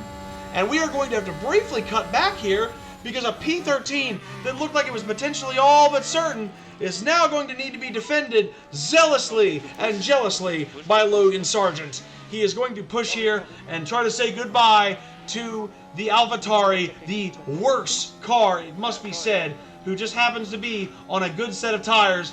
He has pushed them to the absolute limit. And as you can see, only the weakest of efforts. All the Williams has to do is flex its muscles a little bit and flex a little bit of that push. And Logan Sargent can leave Nick De Vries in the wing mirror as he desperately needs to here to make sure that P13 is done and dusted. Now, we look back towards the front of the field. Esteban Ocon about 12.2 seconds away with 15 laps at the line. This is such an incredible race to the finish here. It's getting tense. It may not be all about wheel-to-wheel battles like the one that we potentially saw earlier, but it's about that tension. Can Albon hold on to the gap? Will Esteban Ocon catch him on better tires that are quickly waning? The soft compound is good. They will be better than worn mediums, but how much worse will their percentage be when Ocon finally gets to the back of Albon? How well preserved Will Alexander Albon's battery, will Alexander Albon's tires be? As we see a great little jump here from Logan Sargent, and Nick DeVries is once more left wanting. We will watch that gap with great interest, but right now Lando Norris is going to put pressure on Nick DeVries. We will briefly show you this outside of the team battle, because it looks like Lando Norris is intent on using his medium tires to climb high enough to make this a nightmare for Nick DeVries.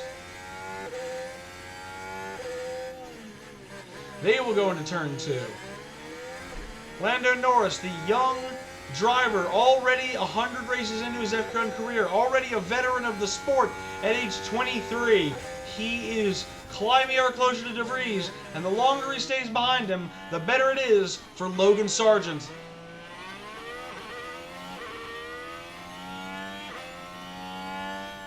Now, lap 38 has begun, 14 laps to go for the leaders. Esteban Ocon actually struggling to gain anything on this lap. That could spell danger.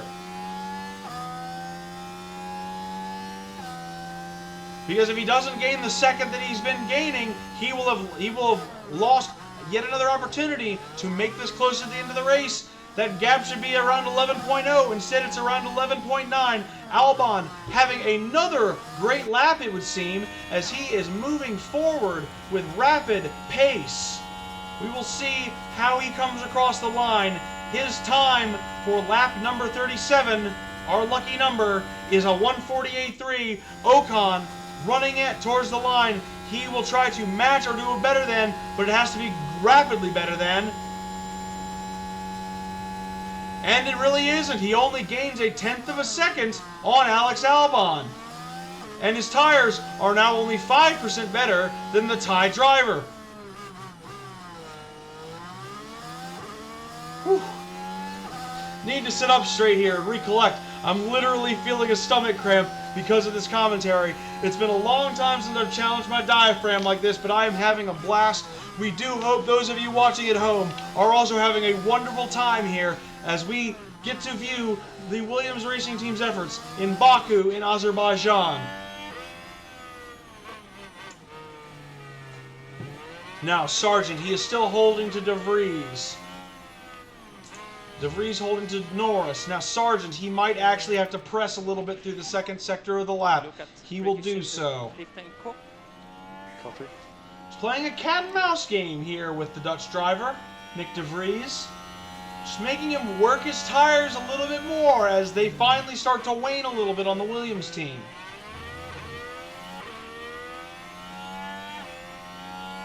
It will be 13 laps at the line, and it seems Ocon has yet again pressed, but it looks to be, potentially 10, maybe 10 and a half at the line.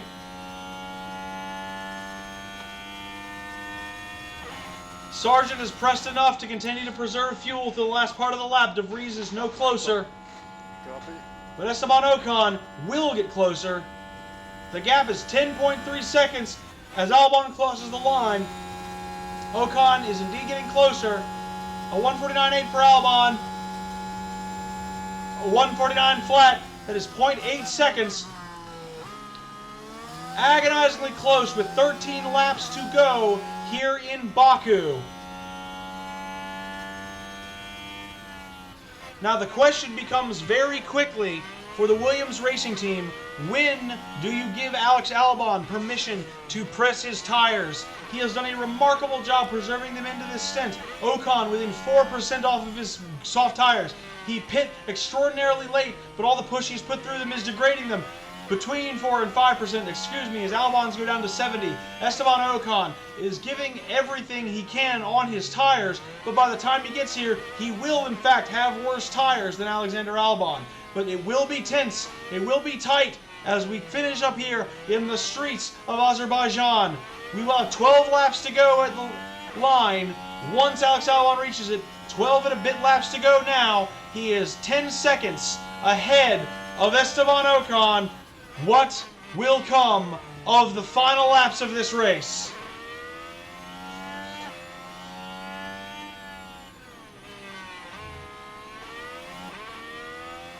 Albon making his way down the main straight. exactly 10 seconds away from Esteban Ocon as they hit the corner leading on to that final straight. Here is where Ocon has really struggled to work against the Williams. While they have better low-speed cornering, it is the pace of the Williams that has allowed Alexander Albon to hold this position today in P8, flying high for a car that should be around where Logan Sargent is if the team is truly honest with itself. But be that as it may, Logan Sargent is still holding on to P13, and Alexander Albon running a comparable lap. Ocon only gaining 0.3 towards the Thai driver, not enough on that lap to cut into the gap. We are 12 to go, and the gap is remaining at 10 seconds. Ocon, his tires continue to be right around the same range as Albon's. Not a perceptible difference in tires as it stands.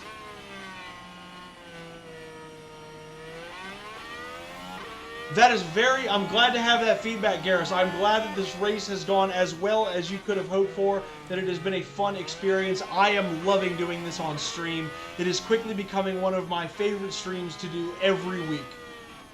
But be that as it may, Ocon continuing to maintain a similar gap here. It's going to be 11 at the line, and Ocon is losing another second here. Another opportunity to continue to press those soft tires. It is getting dire. He's having to preserve tires. Going from running up to Alexander Albon to potentially, could he be even accepting his fate? He has run slower on this lap than Alexander Albon. The gap has grown ever so slightly. Is he accepting his fate? Is he accepting a P9 in this race and trying to consolidate? Albon down the straight again. There will be 11 laps to go at the line. He is 10.1 seconds ahead of Esteban Ocon. As it stands, if Ocon were to gain a second lap, they would only meet on the final lap of the race.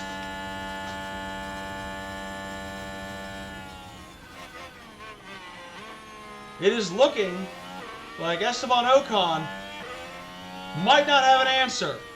148.2 for Albon, 148.4 for Ocon. The soft tire is starting to go, and Ocon knows it. He's going to give it his all on this lap. The gap has already decreased markedly since he crossed the finish line.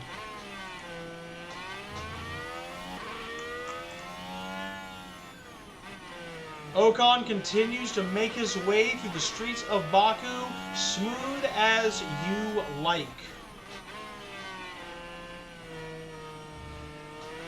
The gap is 9.6, a bit of a difficult turn there for Alexander Albon. He probably lost a couple of seconds through there, and Ocon will indeed pounce on that, has gained some good speed on here through the second sector.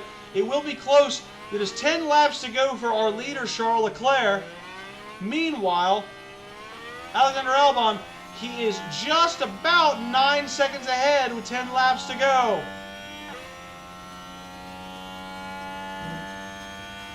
An absolutely scintillating performance here from Alexander. Woo! An absolutely scintillating exhalation of stomach gas from me to pair with an absolutely scintillating race from Alexander Albon. Sometimes it happens. You end up talking for a while, occasionally something else comes up. But what is coming up right now are nothing but roses for Alexander Albon. He will come across the finish line, start-finish straight with 10 laps to go, and he is up by 9 seconds on Esteban Ocon. Meanwhile, Logan Sargent has been passed by Nick De Vries. I do not believe this. He is going to have to push back. De Vries saw an opportunity to press on inferior soft tires. Logan Sargent is going to have to press him back. And suddenly, Williams are involved in a battle once more in this race. Sargent will need to do everything he can to stick with him. For this straight, it is using up the fuel. For the next straight, it will be using up the tire, using up the DRS, and making his way, hopefully, past the AlphaTauri. But all of a sudden, P14 rather than 13 on the cards for Logan Sargent. He must get past Nick De Vries on the inferior tire. Nick De Vries using battery life on this lap, using everything he can to try and get away from Logan Sargent. It will not work. Logan goes down to aggressive on his tire. He only needs to really be aggressive in order to lock this position in. He just needs to find a way. Surprisingly, Sargent really trying to press here. Surprising speed from a fellow rookie. It is the battle of the youngins into this segment of the race. Sargent really struggling, it must be said, to stay on Nick DeVries. A little bit of our fault for not noticing the pass happened, but he is going to not have a lot of battery, not have a lot of ability to stick with him, and all of a sudden, Nick DeVries getting a little bit of that mystical computer pace and is 1.2 laps ahead. We don't get pace like that late in our stints, and yet magically Nick DeVries does, but we are going to do everything in our power to try and stick with him.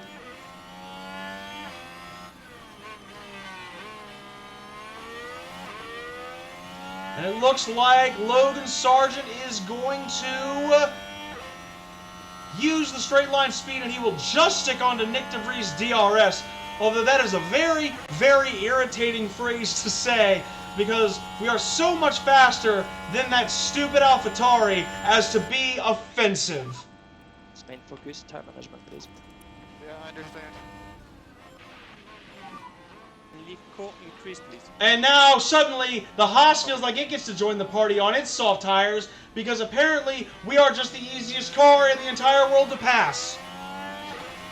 But Kevin Magnussen has now bit off more than he can chew. Logan Sargent behind him. Logan Sargent will form in front of Nick DeVries.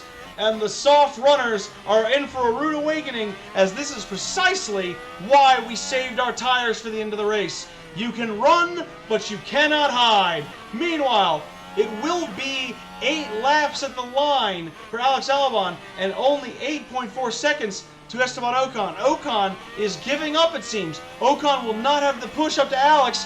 Alex is going to have the easy race to finish up, and Logan Sargent will have to battle through the streets of Baku, it would seem.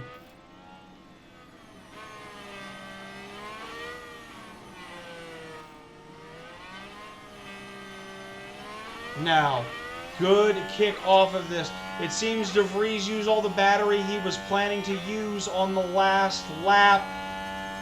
Tires for Sargent probably screaming a little bit more than they should be, but it is all worth it to make sure that he catches this inferior AlphaTauri car on what are now at this point worse tires than what Logan Sargent is running. Meanwhile, Kevin Magnussen is sticking with this battle. It's going to be a 3-way fight now for P13. Now, Sargent, he is right behind Nick DeVries. He is looking for a way past. He is looking for an open door. He has the clear air. He has the DRS. He has the space. He has to be respected by DeVries as he gets past. He will be side to side, but he will have the superior line through, and Nick DeVries will have no choice but to file in behind him. But now, the really important part, he defends against Kevin Magnussen. Magnussen stuck behind him. DeVries threatening. Sargent still on superior push mode. No, Logan Sargent will pull out of clear air, but he is going to have a battle with Nick DeVries through this section. We do in fact have side-by-side racing here at the end of this stint, but Logan Sargent is on a superior tire. He is on a quicker tire, and he's in a quicker car, and Nick DeVries cannot measure up this time around. Now, Sargent will have to cool the tires significantly through this part of the stint. He will have to be that Nick DeVries will hold on here a little bit to the back of this Williams. But the tires for Sargent are in a very dire situation.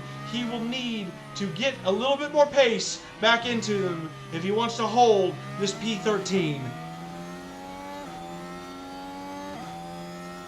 Alex Albon, as you can see on the mini-map, he is coming in for lap 45. It will be 7 laps at the line for Alexander Albon. Ocon 8.6 back. He is not catching any longer.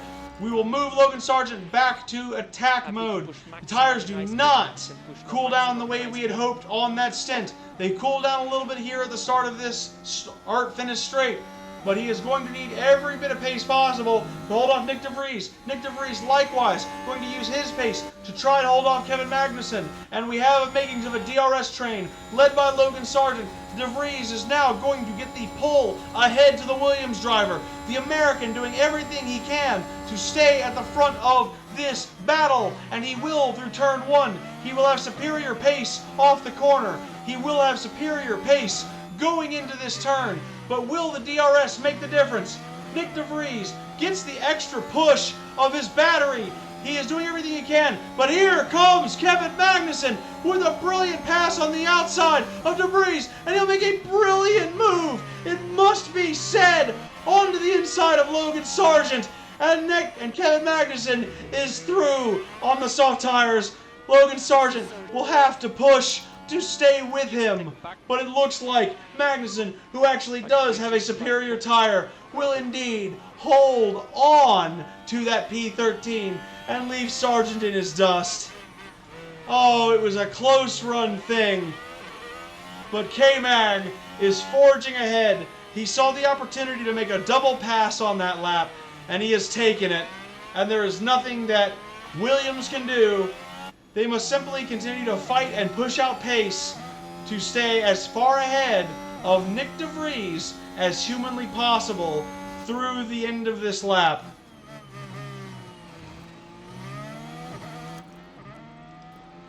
DeVries now, he is about a second away. There's going to be push for Sargent off of the corner, and he has got Nick DeVries behind. He can afford to save. He can afford to make Nick DeVries push out his bad tires even further. Meanwhile, Alex Albon and Ocon, virtually even tires. There will be no comeback for Esteban Ocon.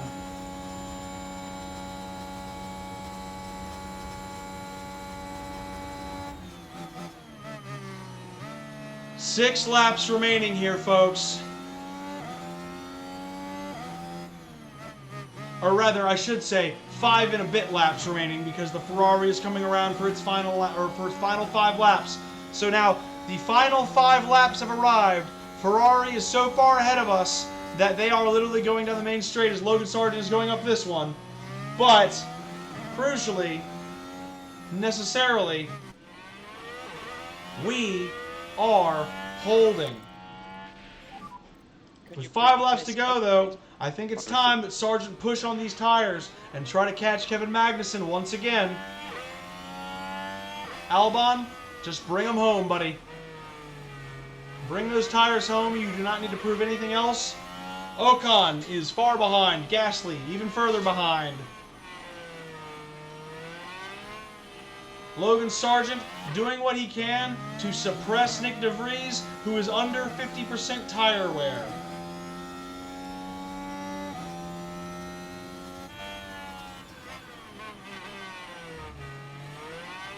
A little bit of extra push has paid dividends on this lap, and there are now 5 laps for Albon to go, and Sargent is on the way to the final 5 laps of his race.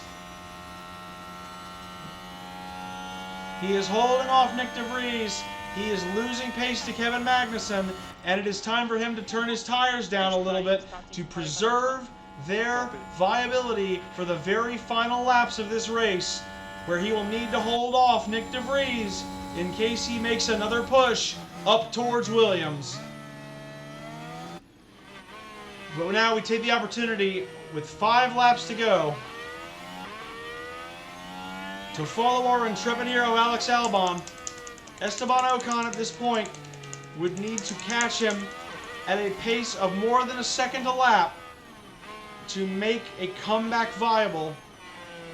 Alex Albon did every bit of the work that he needed to do in his first stint to give himself a nice, pleasant drive all the way home.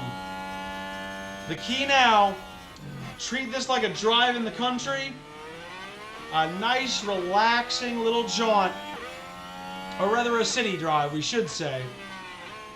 A nice little tour through the streets of Baku for 4 more laps. Meanwhile, the gap between De Vries and Sargent has grown. De Vries, it does not appear, able to push up towards Logan Sargent as he cools his tires down into the zone for the final 3 laps, while Albon will get a very, very sedate ending to his race. Logan Sargent will push his tires for all they are worth when he hits 3 laps to go.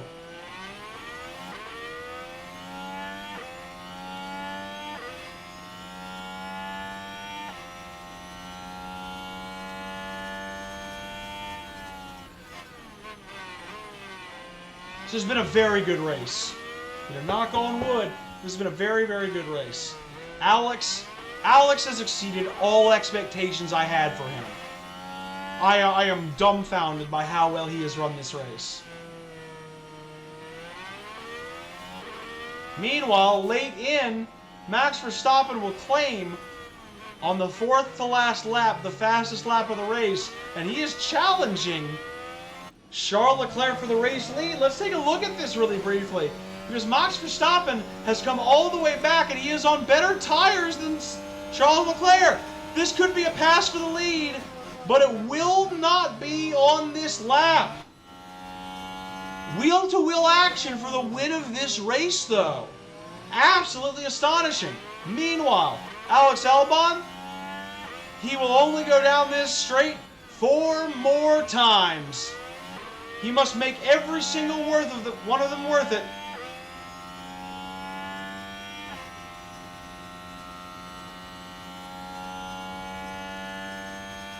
And meanwhile, horror of horrors, Logan Sargent actually might get lapped in the final laps.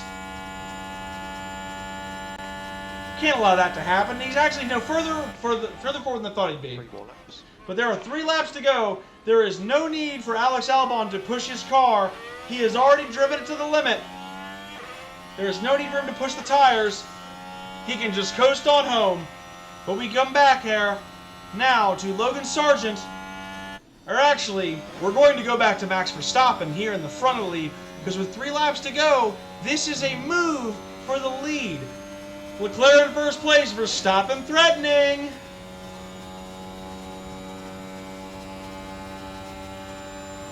He's got the DRS. He looks left. He's going to stay in the wheel well, it looks like, of Charles Leclerc. Yes, he can't quite get past the Monegasque driver. Monegasque being the adjective for Monaco, the principality. But the Monegasque will get one more chance here to defend. Verstappen's on the better tires. Verstappen sees an opening, and Leclerc will not be able to defend. And Max Verstappen has pulled into the lead of this race with just 2 laps to go. And Charles Leclerc must be heartbroken. He will try to hold on to the Red Bull as they come up towards lap traffic here in Lando Norris. But right now, Max Verstappen will lead this race home. Now, Sargent in a pocket all his own. He kind of has nothing to worry about in this race, but he will begin to push from the moment he sees the beginning of the main straight, because it is high time he work everything out of those tires that he can.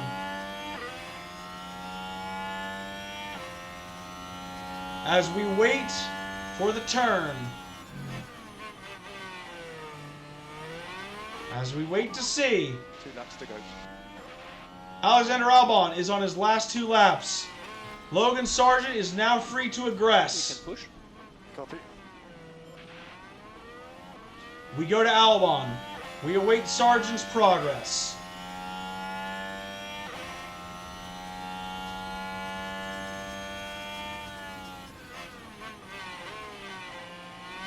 Alex Albon has just about, when he gets to this chicane, Alex Albon will have 5 sectors left to go. Max Verstappen has entered the final lap, but he has done so 2 seconds ahead of Charles Leclerc. He is actually, now that I say it, coming up on Nick De Vries, who is going to have to get out of Max Verstappen's way as lap traffic. Logan Sargent has a chance of being the last car on the lead lap. He will get to run all 51. Nick De Vries will not. thus guaranteeing an even greater gap between De Vries and Sargent at the end of the race. Excellent, excellent work. But Verstappen might actually catch him. I'm going to take a look at that. Because Verstappen's done here. He just has to come home. But he can see Logan Sargent in his future. In fact, we're going to push Logan for a second. I don't want to get lapped. We've run really, really well here. We don't deserve to get lapped for how well we've run this race. We just don't. Not like it's a big deal. We won't lose any positions, but it's a pride thing right now. Logan Sargent wants to run all 51 laps of this race. He is not going to let Max Verstappen stop him if he can. Now, Alex Albon is on his final lap. Logan Sargent is going to hold serve, it appears. He's going to not have push left on that. We want to leave court, please. We want to see Max Verstappen cross the line to guarantee. No, he can't catch Logan Sargent. Logan Sargent will finish all 51 laps. He can afford to turn his pace down. He can afford to just nurse the tires home. As we go to our leader briefly, 3 seconds ahead in just 2 laps time, Max Verstappen wins the Azerbaijan Grand Prix to Albon. Max Verstappen over the finish line and today's winner. Yes, indeed, but we are not concerned about the winner. Alex Albon is sitting pretty. He has a gap to run clear as you like. He has all the time in the world to bring this home at a leisurely pace. And if he does, not only did we get 2 points from the sprint race, we will receive 4 points, 4 fat points for a P8 in the Grand Prix. Our first points in a sprint, our first points in a Grand Prix in the same weekend. There are 3 corners left. The last real corner has been overcome by Albon. He is going to be given push just to make his way to the line as fast as he likes to. There's 1 corner. He has now passed the second and final corner. Alex Albon driving himself through an incredible weekend, and he will finish P8. He takes the checkered flag, and that's points for Williams Racing. 4 points to drag us ahead. What a race by Alexander Albon. Meanwhile, Logan Sargent, he had a crash in the sprint race, finished dead last. Today, he will finish where we aimed him almost exactly. He will climb all the way to P14, and he is last across the line to draw this Grand Prix to a close. A round of applause for a sensational race from the Williams Racing team. Team Space feeling good about our investment in this squad right now. We were having our doubts. We have our doubts on record about Logan Sargent after the sprint race. But when it mattered, they showed up. They both showed up when it really needed to happen. A P8 and a P14 on the streets of Baku. And as we see 3 teams celebrate their podium, a job well done there to Max Verstappen, Charles Leclerc, and Fernando Alonso. They ran great races. No doubt there'll be a lot for the here at Williams. After that race. But how do you think the Williams team are feeling? We are happy, happy It people. was a bit of a mixed bag here. Some things went their way, but others didn't. I think their main target now will be finding some consistency for sure. Absolutely in awe of how well this team ran its races today. Coming up next, the teams will be taking a trip to the Sunshine State. The Hard Rock Stadium is laying down the track for a captivating race at the Miami Grand Prix. That's right, ladies and gentlemen. Make sure you're here on Monday, because of course, the 5th race of the season is going to be coming up. We will go to Miami Gardens around the Hard Rock Stadium, and we will be running the Miami GP. with Alexander Albon and Logan Sargent suiting up yet again to move us ahead in the race. But let's take a look at this. In the driver standings, right there all the way up at P11, making his way into the honest-to-God points not once but twice this weekend, Alexander Albon, 6 points. He is on the board. And not only that, we, Team Space, Williams Racing, we are on the board as well. Haas may have 1 point, but we have 6. And we have climbed into 6th. And really, that has been the goal all along for the constructors this year. If we can get a P6, that is a launch pad for this season. That's where we want to be. The question now is, can we hold on to it? Meanwhile, in the pit stops, we had 2 very good pit stops today as well. So in that competition, we continue to perform as well. Drivers, as you can see, oh my God, the hiccups.